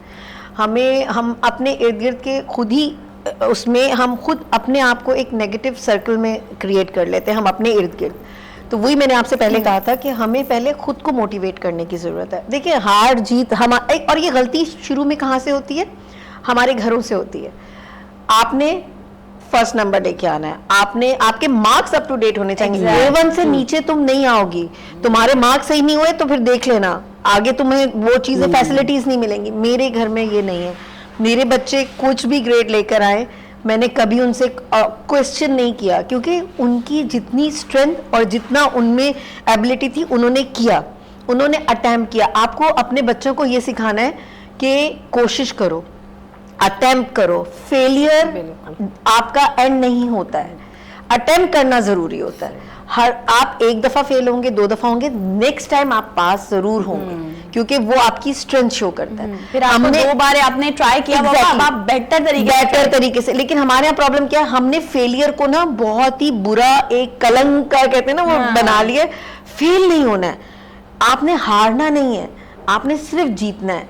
ये माइंडसेट चेंज करना होगा। कहना चाहिए कि हार के बाद जीत होती है। एग्जैक्टली आपको माइंडसेट चेंज करना है। आपने सिर्फ जीतना नहीं है, आपने आगे बढ़ना है। बिल्कुल। क्योंकि जीत जो है वो हर किसी के हिस्से में नहीं आती, जीत किसी एक के हिस्से में आती है।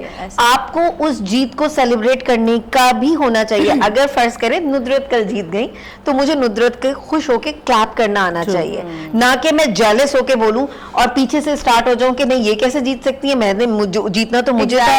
ये चीजें अपने अंदर से खत्म करें, दूसरों की जीत को सेलिब्रेट असल में हम बच्चों को सिर्फ जीतना सिखाते हैं, एग्जैक्टली हारना नहीं सिखाते।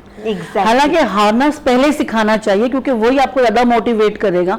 आपको डर होगा ना हार का तो आप जीत की कोशिश करें, ज्यादा मेहनत करेंगे। सवार ही मैदान में बिल्कुल ऐसे ही है। तो यही चीज है कि मैं अपने अंदर भी आपको बताऊं, ये सिर्फ ऐसा नहीं है कि मैं ऐसी पॉजिटिव हमेशा से और मैं मेरे लिए हारना बहुत तकलीफ दे था। मुझे हार से तकलीफ होती थी। आई रिमेम्बर इवन लूडो आप खेल रहे हैं ना, तो उसमें मेरे अंदर ये जाता नहीं मुझे नहीं हारना, अच्छा दोबारा खेलो, अब दोबारा खेलेंगे क्योंकि अब मैं जीतूंगी।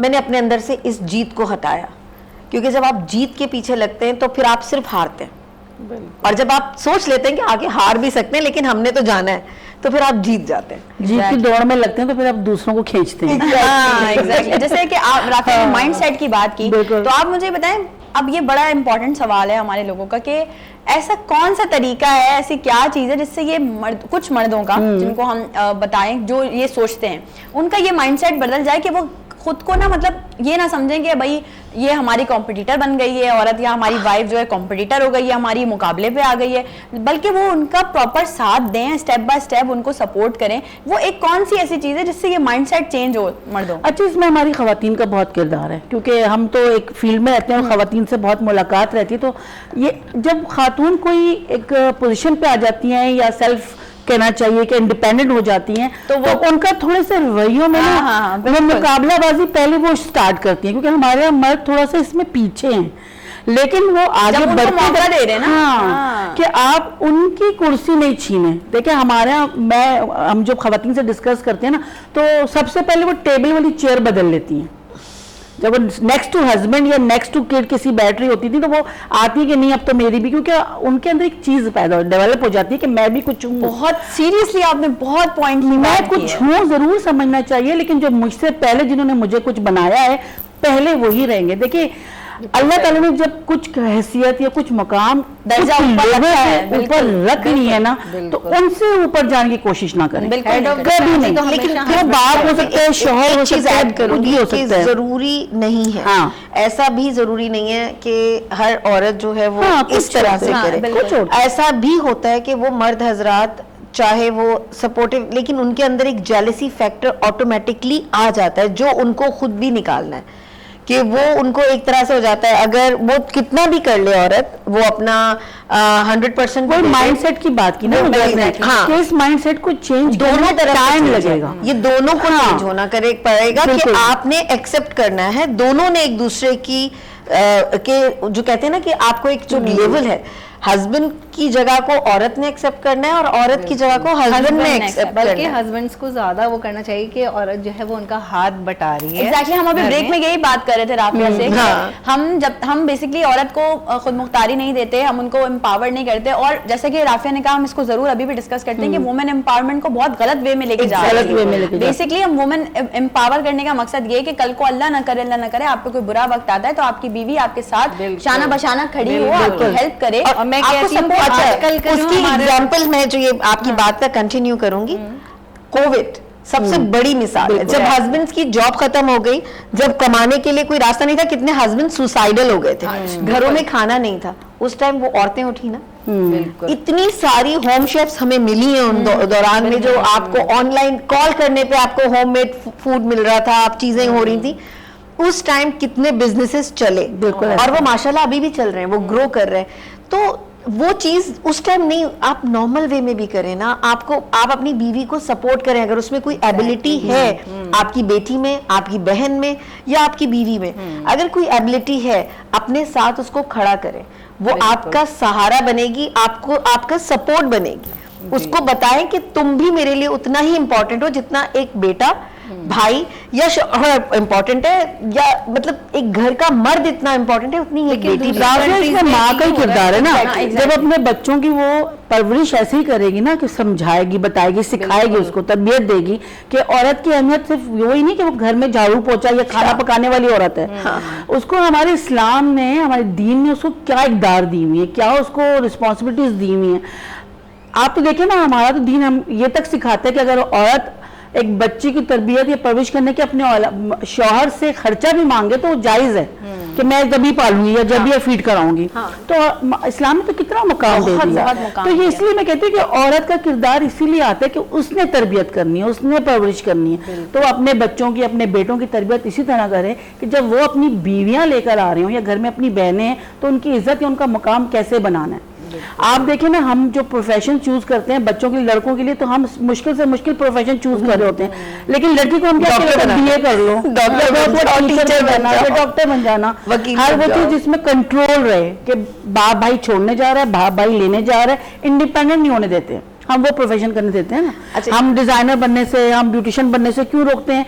सीरियसली आई रिमेम्बर मेरे लिए टेक्सटाइल के लिए जॉब करना एक बहुत बड़ा, मेरे फादर की सपोर्ट, अम्मी की सपोर्ट हमेशा रही, पर मुझे फैमिली की तरफ से अम्मी को पहला लफ्ज, अपनी बेटी को रंगरेज बनाओगी। मैंने कहा व्हाट क्या रंगरेज, मतलब आप ये क्या है, या फैक्ट्री में जाएगी, ये मिलों में जाएगी, ये किस तरह का तरीका है, मतलब मिल में भेज दोगी, वहां इतने मर्द होते हैं, वहां इतने मजदूर होते हैं।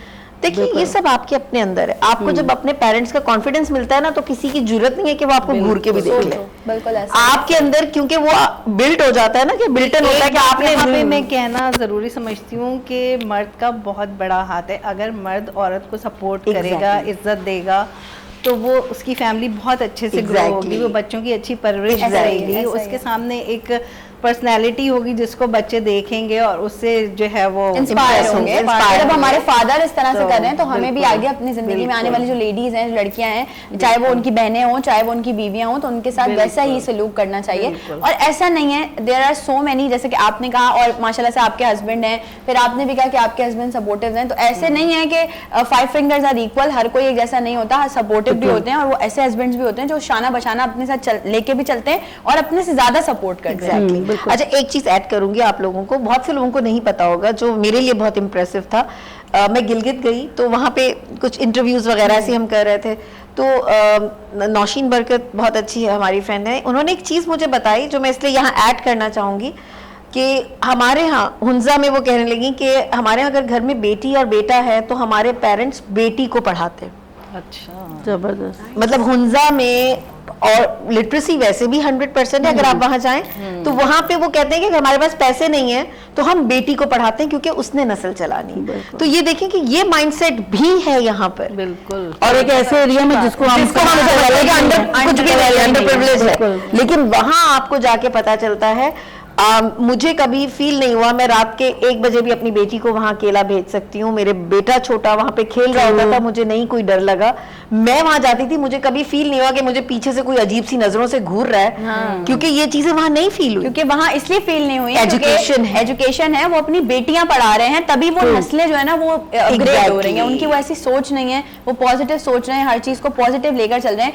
और आपको अपनी बीवी पे, अपनी बहन पे और अपनी बेटी पे इतना भरोसा होना चाहिए कि अगर वो जाके 100 मर्दों के बीच में भी खड़े होकर काम कर रही है ना, तो आपको अंधा एतमाद इतना होना चाहिए कि वो आपका वो एतमाद, वो भरोसा कभी भी नहीं, बिल्कुल जैसे हम उस स्ट्रेंथ को लेके आके चल रहे हैं, वैसे आप भी, जो भी लड़कियां में देख रही हैं और यकीनन फैमिलीज भी देख रही होंगी, तो उनको जरूर चाहिए कि अपने घर की लड़कियों को स्पेस दें, उनको सपोर्ट करें, उनको मोटिवेट करें। इसी चीज को कंटिन्यू शाइना हम आपसे करते हैं। माशाल्लाह से आप एक बिजनेस वुमेन है, एक सक्सेसफुल है, और अभी आगे मजीद अल्लाह पाक मजीद तरक्कियां दे, मजीद परवान चढ़ाए आपके बिजनेस को। आपका अपना एक ब्रांड है। अब लेट्स सपोज जैसे आपकी बेटी है, अगर वो भी फैशन डिजाइनिंग की फील्ड में आना चाहे या अगर आई है, तो आप क्या उसे सजेस्ट करेंगे कि नहीं ये मुश्किल फील्ड है, नहीं आओ, या आप बोलेंगे कि नहीं इसी को कंटिन्यू करो? कंटिन्यू करें अपनी बेटी को, मतलब आप प्रॉपर सपोर्ट करेंगे इस चीज में, क्योंकि जाहिर है आप एक चीज कर रही हैं तो आप अपनी बेटी को उस हिसाब से बेहतर गाइड कर सकेंगे। अच्छा, मुझे ये बताएं, अभी जब फैशन डिजाइनिंग आप कर रही हैं, आपने कहा 30 इयर्स बैक एक आइडिया आपके जहन में आया, फिर आपने उसको कंटिन्यू किया, तो बहुत सारे चैलेंजेस भी आए होंगे, तो किन किन चैलेंजेस का सामना करना पड़ा? मेरे कॉम्पिटिटर्स भी बहुत आए उस ज़माने में, और क्योंकि वो काम लोगों ने शुरू किया था, लोग लाहौर से भी लाते थे, मुल्तान से भी बनवा के लाते थे, लेकिन जो मेरा काम था वो बिल्कुल ही डिफरेंट था। और कभी होगा तो मैं आपको दिखाऊंगी कि वो तो ऐसा लगता है कि बिल्कुल शायरी की हुई है। ऐसी एम्ब्रॉयडरी है वो, कि ऐसा लगता है कि बिल्कुल शायरी की हुई, इतने खूबसूरत, मतलब फुलकारी। अब यहाँ हर चीज को चिकनकारी कह के बेच रहे हैं। Chikankari is not that. Chikankari जो है वो हैंडवर्क है।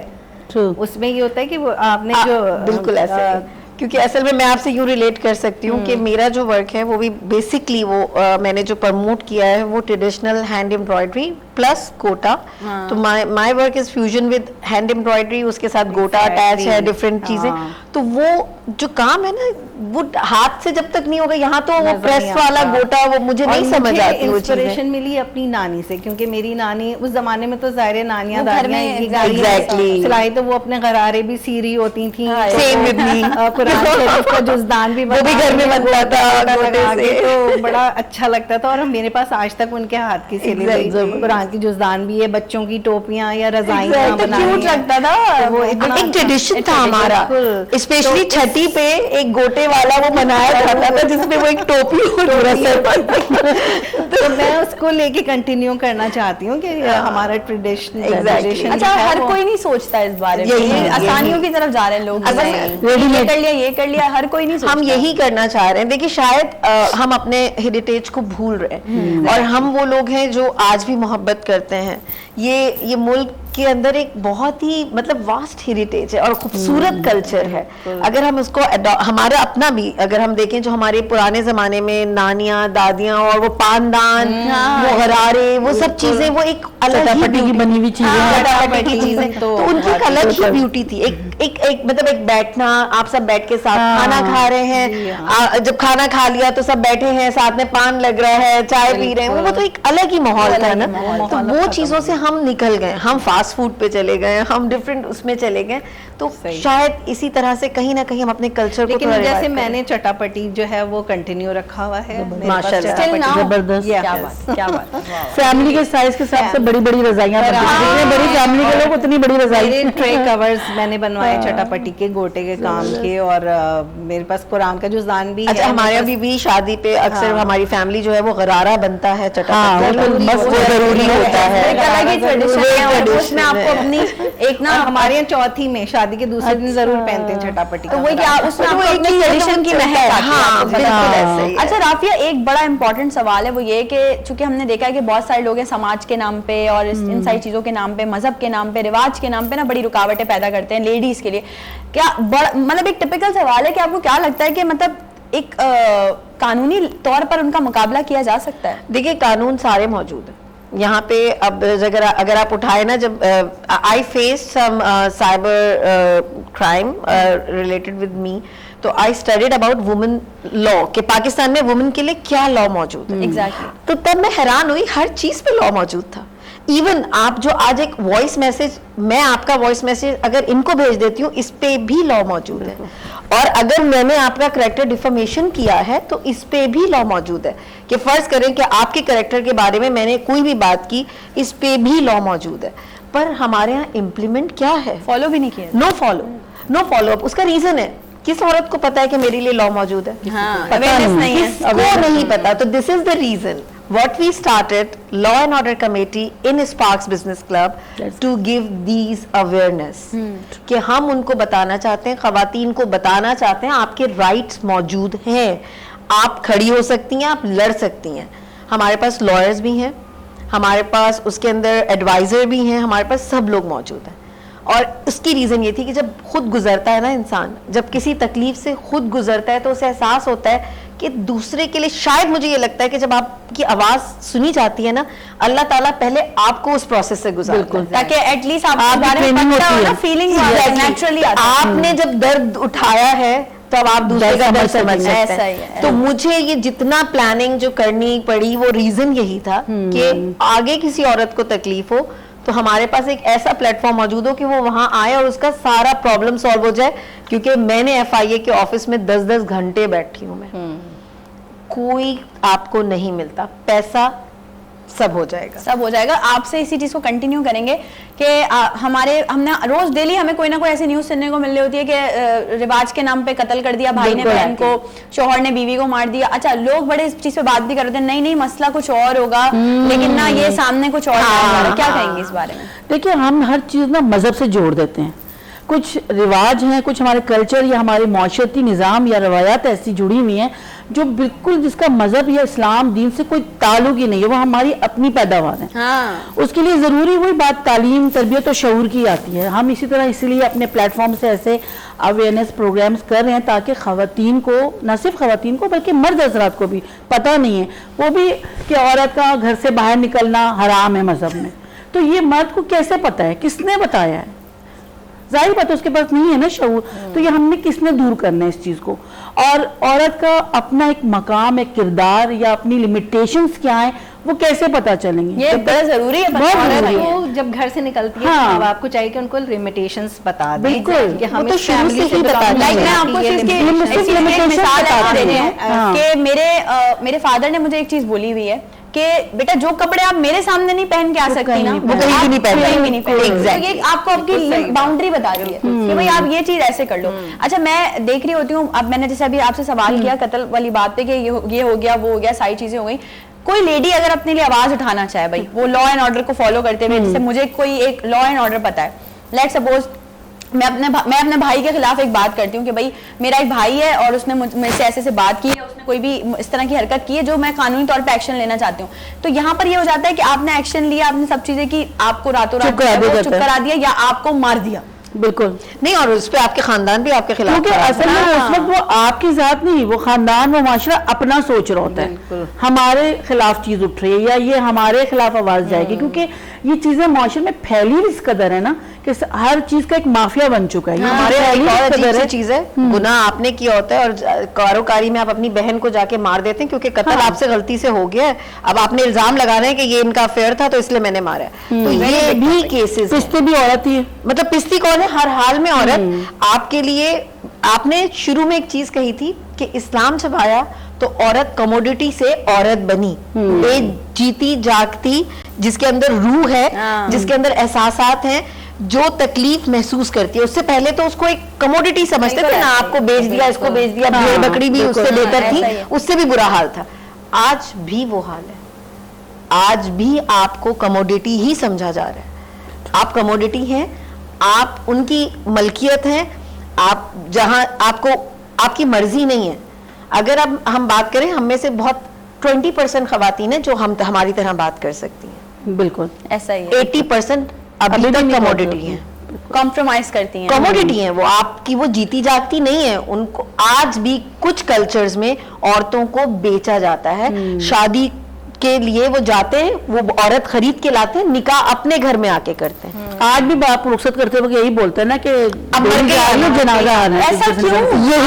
आप अपनी बेटी को ये बोले कि देखिए मैं आपको एक इंसान से शादी करके भेज रहा हूँ, बिल्कुल। अगर जानवर बन जाए ना तो वापस आ जाना। Exactly. आपने अपने बच्चों का माइंड सेट ये रखा हुआ है कि भाई इस खानदान क्या कहेगा, लोग क्या कहेंगे, किस तरह से तुम करोगी। अगर तलाक तो टैबू बना हुआ है। बस इसी पे हम बात कंटिन्यू करेंगे। टॉपिक बहुत अच्छा छिड़ गया है लेकिन ब्रेक का टाइम आ गया है। ब्रेक बहुत जरूरी है, अभी खतरनाक बातें चल रही है बहुत ज्यादा। ब्रेक पे जा रहे हैं, आपने कहीं नहीं जाना, नई सुबह के साथ रहना।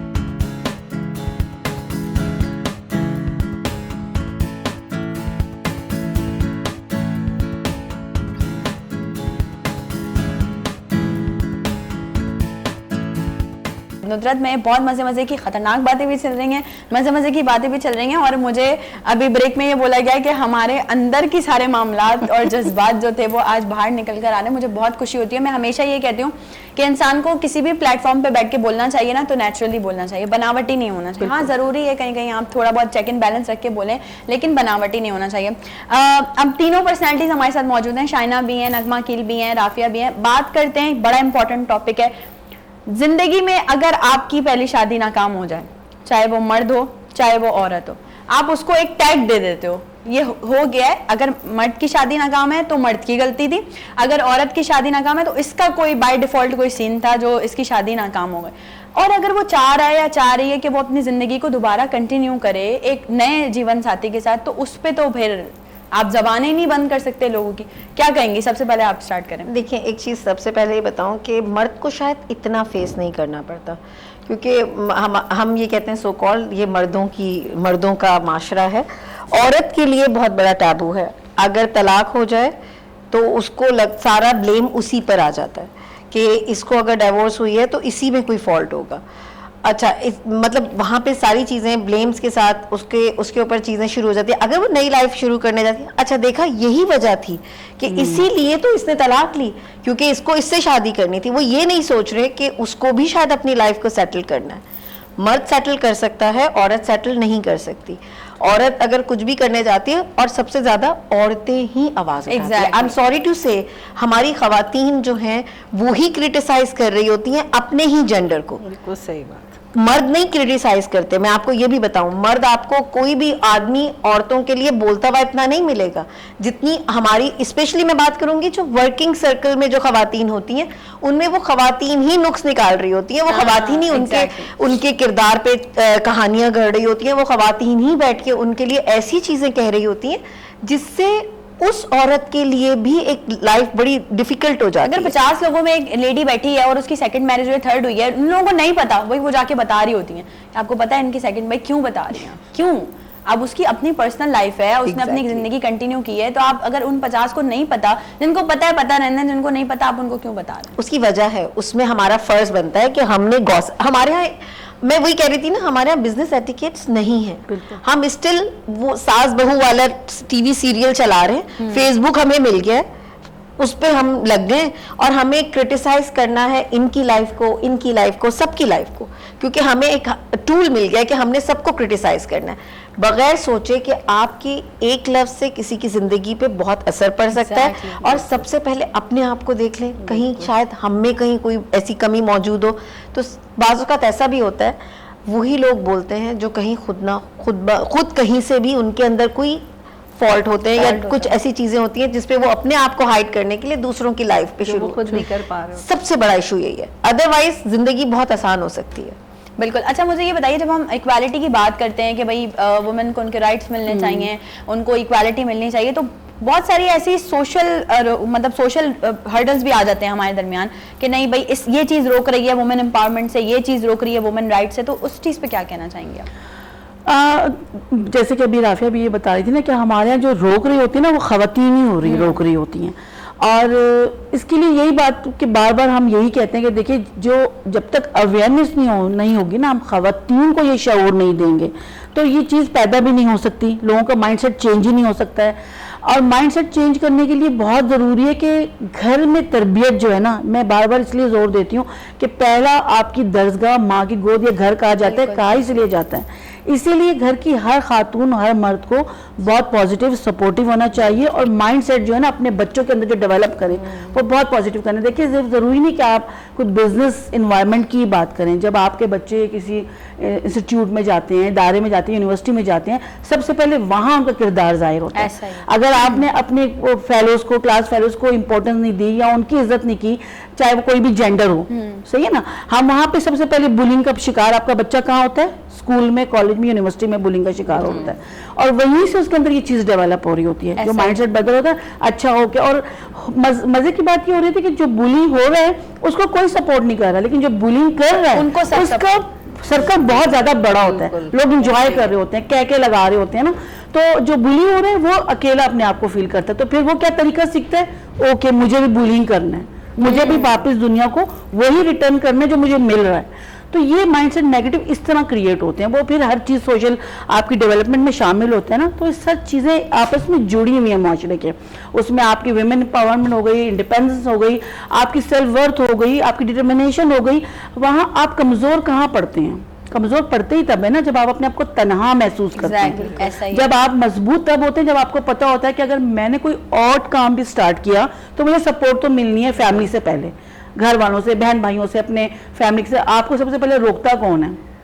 अगर आपके माँ बाप बहन भाई सपोर्टिव हैं भी तो आपकी फैमिली नहीं होती, आपको पहली आवाज़ उठती कहाँ से? देखिए ना, मैं क्योंकि मेरी पैदाइश पेशावर की है तो मैं अपने पेशावर वाली फैमिली में पहली ब्यूटिशियन थी। क्या बात, तो मुझे कहीं से भी सपोर्ट नहीं मिली थी। मतलब सबका कहना यही था कि अच्छा शोभा नहीं, अच्छा प्रोफेशन बात नहीं, सारी फिर घूम फिर के बैठी, अवेयरनेस नहीं, अवेयरनेस नहीं है। लेकिन आज अल्हम्दुलिल्लाह कि अगर मैंने अपने आप को एक मकाम पे खड़ी रही और मैंने करके दिखाया कि नहीं, कोई प्रोफेशन बुरा नहीं होता, हर प्रोफेशन को अच्छा और बुरा बनाने वाला खुद इंसान होता है, उसका किरदार होता है। आप कहीं पे भी अच्छा किरदार पेश कर सकते हो और आप मस्जिद में क्या बुरे काम नहीं हो रहे हैं। अगर आपका किरदार सही नहीं है तो आप कोई भी जगह हो। तो अल्हम्दुलिल्लाह कि अब पूरी फैमिली की बच्चियां खुशी के साथ और फ़ख्र के साथ इस प्रोफेशन को ज्वाइन कर रही हैं। इस तरह हर प्रोफेशन है। तो एम्पावरमेंट की जब हम बात करते हैं ना, तो सबसे पहले मैं यही कहती हूँ कि लोगों के जहन में गलत कॉन्सेप्ट आता है कि शायद हम आज़ाद, मादर पितर आज़ाद, हम चाह रहे लड़की माँ बाप की सुने ना, घर से बाहर निकल जाए। ऐसा नहीं है। सबसे पहला लफ्ज़ ही सेल्फ वर्थ। एम्पावरमेंट उस वक्त तक नहीं होगी जब तक आपको अपनी एबिलिटीज का, आपको ये पता नहीं होगा कि आप क्या किरदार अदा कर सकते हैं पॉजिटिव माशरे में, सिर्फ घर में नहीं। आपके पॉजिटिव किरदार से आपका घर, आपकी कम्युनिटी, आपका मुआशरा, फिर इसी तरह मुल्क तरक्की पाता है। ऐसा ही है, जब कोई भी काम एक मिले जुले तासरात के साथ और पूरी सोसाइटी में शुरू होता है ना, तो फिर आपके मुल्क पे असर अंदर होता है। आप देखना बैरून मुल्क में अगर खवातीन क्यों एम्पावर्ड है, सही ना। एक हमारे यहाँ खवातीन का अभी तक कॉन्सेप्ट कितनी भी अवेयरनेस दो, अभी तक यही चीज़ है कि हमारे यहाँ की औरतें बस घरेलू हैं, उनको कोई अकल समझ बूझ नहीं है, वो तो कोई माशरे को चला ही नहीं सकती हैं। हमारे यहाँ क्यों खवातीन अपनी किसी भी सोसाइटी की आप देख लीजिए तादाद कम है जहाँ आपके डिसीजन लिए जाते हैं, डिसीजन मेकिंग में कम रखा जाता है ना खवातीन के पीछे। वजह ये कि हम समझते नहीं है कि वो इस काबिल, और ये होगा तभी जब हम कलेक्टिव इसको करना शुरू करेंगे, कलेक्टिव करना शुरू करें। मैंने अभी 2-3 दिन पहले भी प्रोग्राम में ये बात शामिल की थी जरूर कि बहुत इंपॉर्टेंट है कि जब आप अपनी ये फैमिली डिस्कशंस करें तो बच्चे प्लीज वहां से साइड कर दें, क्योंकि बच्चों के दिमाग पे एक गलत असर पड़ रहा होता है, या वो अभी से इस चीज को सोचने लग जाएंगे कि बच्चों की जो एज होती है उसमें वो हर चीज जो भी देखते हैं उसको फौरन पिक करते हैं। तो आपको चाहिए कि ये जो एक टिपिकल वो फैमिली डिस्कशन होती है, इसने इसके साथ ये कर दिया, इसने दूर रखें प्लीज अपने बच्चों को खुदारा। क्योंकि मैंने देखा है, मेरी एक फ्रेंड है वो टीचिंग करती थी, उसने मुझे आके बताया कि मतलब लाइक प्राइमरी की, प्री प्राइमरी की बच्ची, उसकी क्या एज होगी मुझे आप बताएं, वो उसके पास आती है और बोलती है कि मिस मेरा ब्लड प्रेशर डाउन हो रहा है, तो मुझे ना पानी पीना है। अब प्री प्राइमरी की बच्ची आप एक्सपेक्ट करें, तो वो परेशान हुई कि इतनी छोटी सी बच्ची को कैसे पता है कि ब्लड प्रेशर डाउन कैसे होता है। खैर उसने उसकी कल मतलब नोटबुक में लिखा कि ब्रिंग योर पेरेंट्स टुमारो। कल उसकी मदर आई तो उन्होंने बात की उनसे कि भाई आप तो बहुत छोटी बच्ची है और ये मुझसे इस तरह की बात करिए। तो वो मदर बड़ा प्राउडली उन्होंने बोला, असल में वो हम आपस में लगे हुए होते ना, मुझे बीपी का इशू है, तो वो बच्चे बैठे हुए होते हैं तो उनके सामने बात हो रही होती।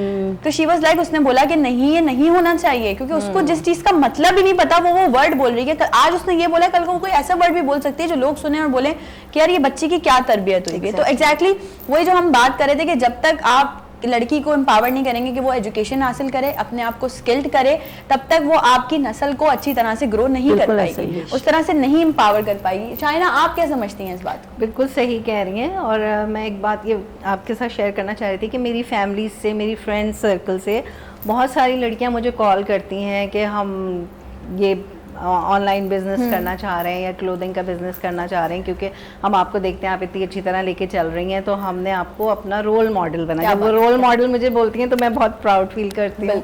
तो मैं उनको कभी भी जो है वो ये नहीं कहूँगी कि नहीं करें ये काम, लेकिन मैं उन्हें प्रोज एंड कॉन्स ज़रूर बताती हूँ कि भाई इसमें ये हर्डल्स आ सकती हैं और इस तरह मतलब इन्वेस्टमेंट, फाइनेंशियल पहले आपको फाइनेंशियली आपके Independent बैकअप बहुत backup अच्छा होना होना चाहिए। चाहिए, ताकि फिर आप इन्वेस्टमेंट अगर कर रही हैं तो बहुत सोच समझ के अच्छा, करना ये भी चाहिए। बड़ी बात है ना कि रिस्क है, हम बात कर रहे थे बिल्कुल। अपने प्रोग्राम में भी कि हर चीज, हर बिजनेस एक रिस्क है। बिल्कुल। तो इसमें कितना रिस्क है, मतलब क्या चांसेस होते हैं कि अगर ऐसा देखिए इसमें रिस्क नहीं है, अगर आपके कपड़े नहीं बिके तो आप खुद खुद ही पहन लें।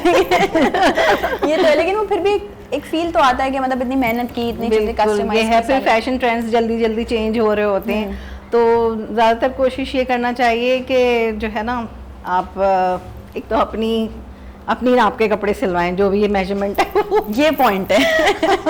ताकि ये जो है अगर वो मैं आपको सीक्रेट बता रही हूँ, तो ये करना चाहिए कि आप अपने नाप के सिलवाएं कपड़े, कि अगर नहीं भी हो तो आप फौरन ही, आप कोई भी पार्टी में जा रही हैं तो आपने निकाले पहन लिए। हाँ, ऐसा ये ही है। ऐसा होना अच्छा, चाहिए। चलें अब जैसे हम वुमेन एम्पावरमेंट की बात करें तो और लेडीज, लड़कियां हमें देख रही होंगी इस वक्त, ऐसी भी जो यूनिवर्सिटी गोइंग है, ऑफिस गोइंग है, हाउसवाइफ्स हैं, या ऐसी भी हैं जो कि जैसे लाइक आप लोग हैं, सब हम लोग को आना जाना पड़ता है, कम्युनिटीज में आना जाना पड़ता है, तो क्या कुछ फैशन टिप्स देना चाहेंगी हमारी मैंने एक ladies तो को? वर्किंग वुमेन्स के लिए प्रेट लाइन निकाली थी, क्योंकि उन लोगों के पास टाइम नहीं होता कि वो शॉपिंग करने जाएं और ये सब करें, तो मैंने अपनी प्रेट लाइन स्टार्ट की है।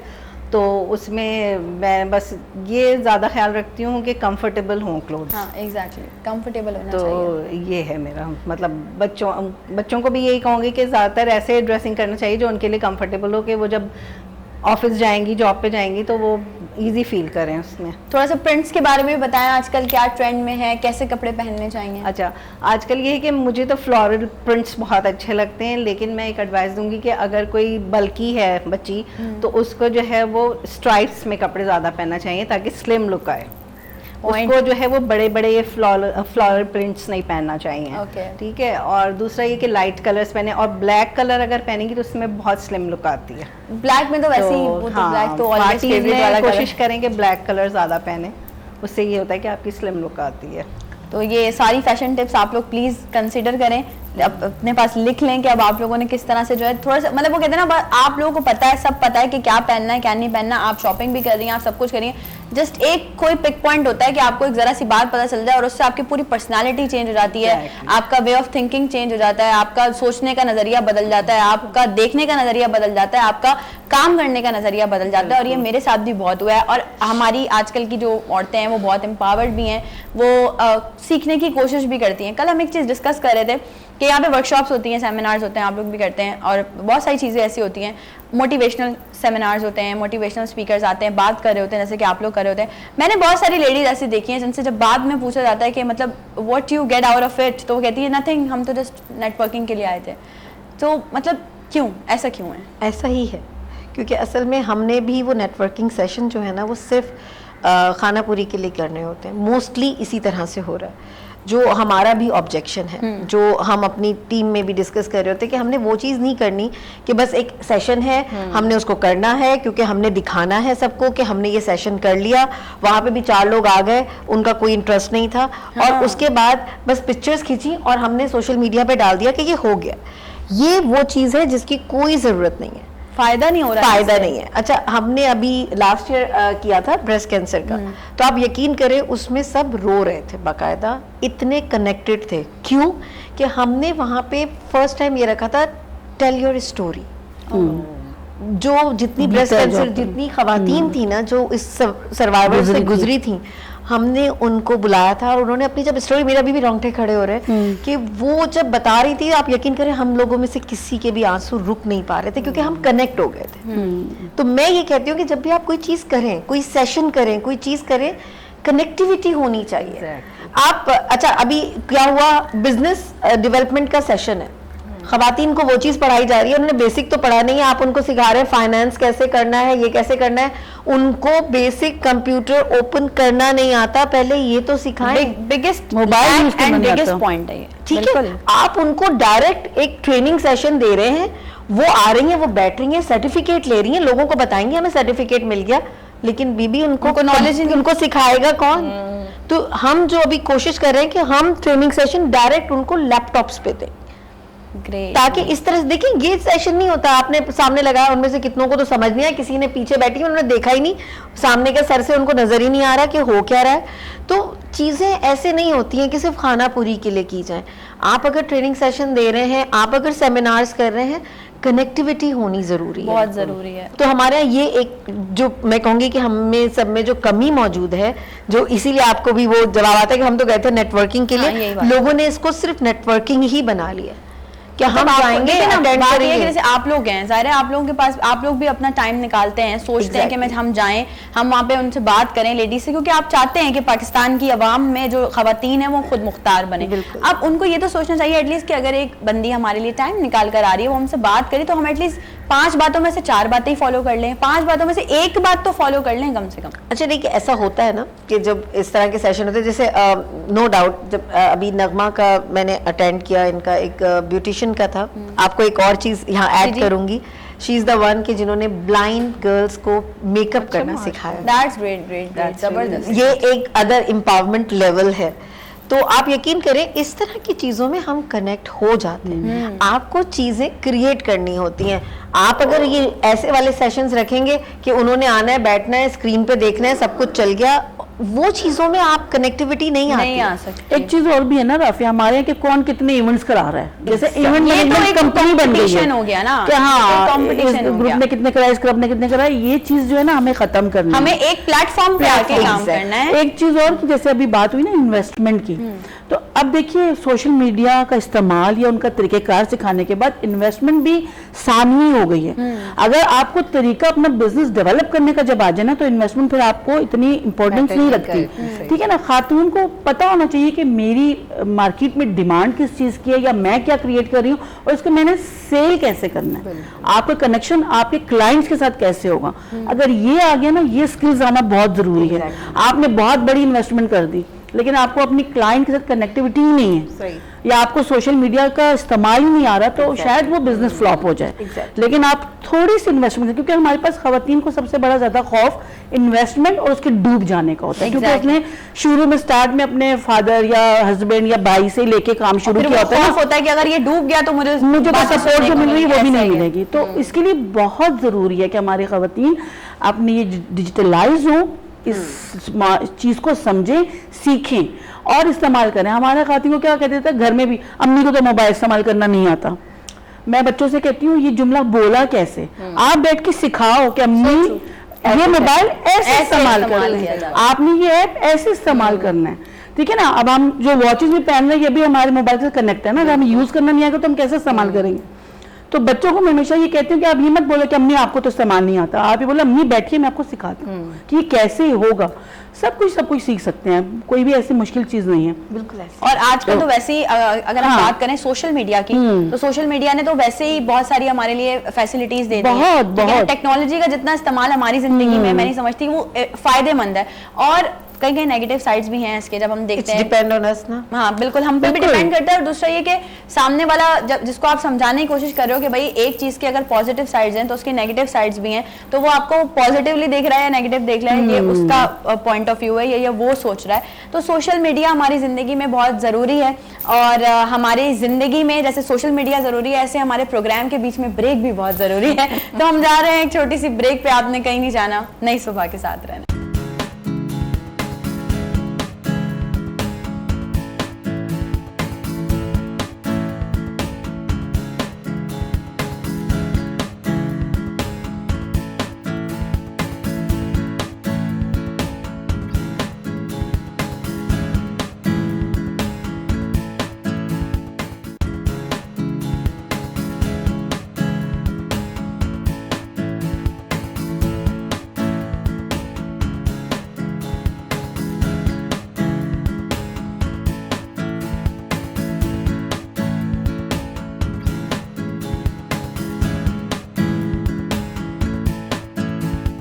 टॉपिक हमारा आज का कुछ ऐसा है जिस पे हम बात करते हुए आ रहे हैं सुबह से, और अभी भी हमारे पास बहुत सारी चीज़ें बाकी हैं, बट हम ये चाह रहे हैं कि जितना हो सके आप लोगों तक जो है वो अवेयरनेस पहुंचाएं, क्योंकि अवेयरनेस बहुत ज़रूरी है। और जैसे कि आप लोगों को पता है कि वीनस एंटरटेनमेंट नई सोच है, नया आगाज़ है। आप लोग हमारे चैनल पे देख सकते हैं मज़े मज़े के ड्रामास, जिसे आप लोग अभी देख भी रहे हैं और बहुत ज़्यादा अप्रिशिएट भी कर रहे हैं, आप लोगों को पसंद भी आ रहे हैं, और आप लोगों का एक अच्छा फीडबैक हमारे पास आ रहा है। हम नई सुबह भी आपके सामने लेके डेली हाजिर होते हैं। डेली मेरी कोशिश होती है कि कुछ इस तरह की पर्सनैलिटीज़ बुलाई जाएँ अपने प्रोग्राम में, या कुछ इस तरह के गेस्ट इन्वाइट किए जाएँ जिनसे आप लोगों को फ़ायदा हो। ठीक है ना। लेकिन अगर एक और चीज भी, फायदा ना हो तो नुकसान भी ना हो, दोनों काम जो है वो हमें साथ लेकर चलने हैं। और जो लोग मुझे देख रहे हैं, स्पेशली जो लेडीज मुझे देख रही हैं, भाई आपको अपने हक के लिए आवाज खुद उठानी पड़ेगी, आपको अपने हक के लिए खुद निकलना पड़ेगा। मुश्किल है लेकिन आप कर सकती हैं। जिस दिन आपने, जैसे कि राफिया हैं, नगमा मैम, इन लोगों ने बात की कि जब आपने ये चीज़ का अहद कर लिया कि यू कैन, तो आप कर सकती हैं। जैसे मैं आपको बताती हूँ, जब मैं नई नई सिंगिंग फील्ड में आई थी तो मुझे किसी ने कहा यार ये 2-4 महीने की सिंगर है, इससे ज़्यादा नहीं चल सकती। अल्हम्दुलिल्लाह अभी मुझे 8 साल हो गए, माशाल्लाह। और जब वो मुझे मिलते हैं ना तो मैं उनको देखती हूँ, मुझे देखते हैं और मैं बोलती हूँ अच्छा चलो कोई बात नहीं, लेट इट बी। अल्लाह पाक बेशक जो है वो मदद करने वाला है। और उन्होंने मुझे जिस सेंस में बोला था, क्योंकि जब किसी भी फील्ड में हमने बात की कि किसी भी फील्ड में हम आ रहे हो तो हमें बेसिक पता होना चाहिए। जब हमें A to Z ही याद नहीं होगी, हम कोई सेंटेंस ही नहीं कंप्लीट कर सकते। तो उस वक्त मैं बहुत नई थी जब वो उन्होंने मुझसे एक टिपिकल वर्ड बोला रिलेटेड टू म्यूजिक, हारमोनीज। मैंने कहा हारमोनीज करके दिखा दें। तो आई वाज लाइक वो क्या होती हैं, मुझे नहीं पता था उस वक्त कि क्या होती हैं हारमोनीज। मैं बहुत नई नई इस फील्ड में आई थी। तो उस पर उन्होंने फ्लुएंटली बोला कि ये तो 2-4 महीने की सिंगर है, इससे ज्यादा तो ये फील्ड में टिक भी नहीं सकती। मतलब ओपनली उन्होंने ऐसे ये बात बोली। अच्छा, अगर मैं वहां डीमोटिवेट हो जाती तो मैं आज यहाँ नहीं होती। मैंने उस चीज़ को एज अ चैलेंज एक्सेप्ट किया, मैं गई, मैंने सीखी सारी चीज़ें, मुझे पता, मैंने सोचा कि हारमोनीज क्या होती हैं, मैंने इंटरनेट सर्चिंग की, इंटरनेट स्क्रॉलिंग की, सारी चीज़ें करने के बाद राइट आफ्टर 2 years उन्हीं के स्टूडियो में मैं गई एक OST रिकॉर्ड करने के लिए। एंड ही वॉज लाइक, मैंने तो 6 महीने बोला था, मतलब अब 2 साल हो गए। मैंने उनको एक टेक में OST दिया और उसके बाद उन्होंने बोला ओके आप बाहर आ जाएं स्टूडियो से, डन हो गया। मैंने कहा नो सर, हारमोनीज करवा लें। That's great. And he was like, अच्छा ठीक है ओके हारमोनीज कर ले। तो तब मैंने ये चीज अपने अंदर बिल्डअप की कि यार अगर मैंने उस वक्त हार मान ली होती तो मैं कुछ नहीं कर सकती। तो बस हमें हार नहीं माननी। राफिया, कितनी डिफिकल्टीज फेस करनी पड़ी इस बात पे बात करने के लिए कि खवातीन को हक मिलने चाहिए? असल में देखा जाए ना तो हम बचपन से ही स्ट्रगल कर रहे हो। एक लड़की बचपन से स्ट्रगल करती है। जब मैंने पहली दफ़ा सुना और मेरे ही मतलब हमारी फैमिली में बेटी है बेटा नहीं है, ये वाला जो लफ्ज़ था ना, मुझे बड़ा अजीब से अंदर से फील होता था। मेरा भाई नहीं है कोई भी, तो ये चीज़ होती थी, बेटा नहीं है, अरे बेटी है क्या करेगी। पर मैं अपने माँ बाप का बेटा बनी। मेरे पेरेंट्स के साथ अल्हम्दुलिल्लाह दे स्टेड विद मी, हम साथ रहे। 2 years बैक मेरे फादर की डेथ हुई है, लेकिन एक लॉन्ग जर्नी हमने साथ गुजारी। और उनको शायद बेटे की कमी तब फील नहीं हुई होगी, क्योंकि वो चीज़ आप जब वो बोल रहे थे जो आपने अपने फादर के लिए किया, वो मेरे लिए मुझे वही चीज़ रिमाइंड करा रही थी कि जैसे मैंने अपने पेरेंट्स को समझ लिया था कि मैंने अपने बारे में ये सोचना छोड़ दिया, मेरे पास अपॉर्चुनिटी, मैं बाहर जा सकती थी, मैं सब कुछ कर सकती थी, लेकिन सिर्फ ये I can relate to this, ये कैसे रहेंगे अगर मैं छोड़ के चली गई तो इन 2 का क्या होगा। क्योंकि वो 2 जो थे ना वो मेरी जान थे। और वो क्यों थे कि बचपन से आपने बात की ना, हमें बचपन से डीमोटिवेट किया जाता है। लड़की हो गई, बस लड़की होना मुश्किल हो जाती है। मैंने अपनी बेटी की खुशी मनाई थी। मेरी एक ही बेटी है, मेरे लिए वो बहुत बड़ा ऑनर है कि मेरी बेटी है। मेरे दुख को कहीं ना कहीं समझने वाला कोई है, क्योंकि बेटी आपका दुख समझती है। ऐसा ही ऐसा ही। तो हम प्लीज अपनी बेटियों को ना स्ट्रेंथ बनाएं अपनी, उनको वीकनेस ना बनने दें, उनके अंदर स्ट्रेंथ अपनी डालें, उनको एहसास दिलाएं कि तुम हमारी स्ट्रेंथ हो, कल तुम हमारे लिए खड़ी होंगी, तुम हो हम हैं। और उनको खुदा के लिए ये कह के घर से रुखसत मत करें कि अब मरकर वापस आना, अब तुम्हारा ये घर नहीं है। प्लीज अपने घर के दरवाजे ना उनके लिए कभी बंद मत करें। उनसे कहें ये ही तुम्हारा घर है, कभी भी जरूरत है तो ये ओपन है, कुछ होता है पहली आवाज हमें दो, चुप मत रहना। ये वही बात हो गई ना कि लड़की को बोला जाता है अभी ये, जैसे लड़की अगर अपने मैके में अपने माँ बाप के पास है, वो कोई काम करना चाहती है, अभी नहीं भाई जो करना हो शादी के बाद कर लेना। अब वहाँ शौहर बोलता है कि मतलब जाहिर है वो बोलता है यहाँ नहीं करो, क्या पहले नहीं कर सकती थी, शादी से पहले सारे काम नहीं कर सकती थी। तो ये आप बड़ा डिफरेंशिएट कर देते हो, एक अजीब कश्मकश में मुब्तला कर देते हो। इसमें एक चीज ऐड करना चाहूंगी थोड़ी सी, कि वो ये कि मेरी मदर ने एक चीज बोली थी जो मैं आज अपनी बेटी के लिए करती हूँ। हमारे क्या होता है, इसको ये सिखाओ, झाड़ू देना, कपड़े। अगर आप खुद कर रही है ना, आपके बच्चे खुद सीख रहे हैं। मैंने मेरी माँ ने मुझे कुछ नहीं करने दिया, मेरे कपड़े तक हैंग हुए हुए होते थे अलमारी के अंदर, हर चीज रेडी होती थी, लेकिन मैंने अपनी माँ को वो काम करते हुए देखा था। जब मुझ पे पड़ी तो मैंने भी किया, पर मेरी अम्मी एक लफ्ज कहती थी, पता नहीं अगले घर में क्या हो। ये तो नेशनल जुमला है हमारा। हाँ। सारी अम्माएं बोलती हैं, और ये वो अपने बच्चों के लिए मतलब उनको ये फील होता था कि पता नहीं क्या होगा, मैं अपनी बेटी को इस घर में तो ये सुकून से रहे। तो ये चीज सुकून जो है ना अपनी बच्चों का, बर्बाद मत करें कि अपने घर जाना, ससुराल में जाके करना, ये चीज खत्म कर दें। आपकी बेटी का यही घर है, उसको ये एहसास रहने दें कि ये घर उसका है, कभी भी नहीं होगा कि वो उसका नहीं रहेगा। बिल्कुल, बहुत अच्छी बात की है राफिया ने। Shaina, thank you so very much for joining us. ये बहुत ब्यूटीफुल ज्वेलरी है भाई, आप लोग सब जो देख रहे हैं, फैशनेजिया के नाम से पेज है, आप लोग जरूर वहां से जाके ये परचेज कर सकते हैं, और इनके डिफरेंट ड्रेसेस आर्टिकल्स भी आपको वहां पर मिल जाएंगे। नगमा कील, थैंक यू, बहुत बहुत शुक्रिया, आपने अपना टाइम निकाला। Thanks to you as well Rafia, बहुत अच्छी कॉन्वर्जेशन रही। अब इंशाल्लाह हम कुछ और एक और टॉपिक के साथ प्लान करेंगे। आप सब लोगों ने हमें इतनी देर बर्दाश्त किया, बेहद शुक्रिया आप तमाम लोगों का। मेरी टीम के लिए और मेरे लिए हमेशा दुआएं करते रहिएगा कि हम इसी तरह से खैर औफियत के साथ आपकी खिदमत में डेली हाजिर होते रहें। जिंदगी रही तो आपसे कल होगी सेम टाइमिंग्स पे मुलाकात, सेम चैनल पे। अपना बहुत सारा ख्याल रखिएगा, मुझे और मेरी टीम को दीजिए इजाजत। अल्लाह हाफ़िज़। अल्लाह हाफ़िज़।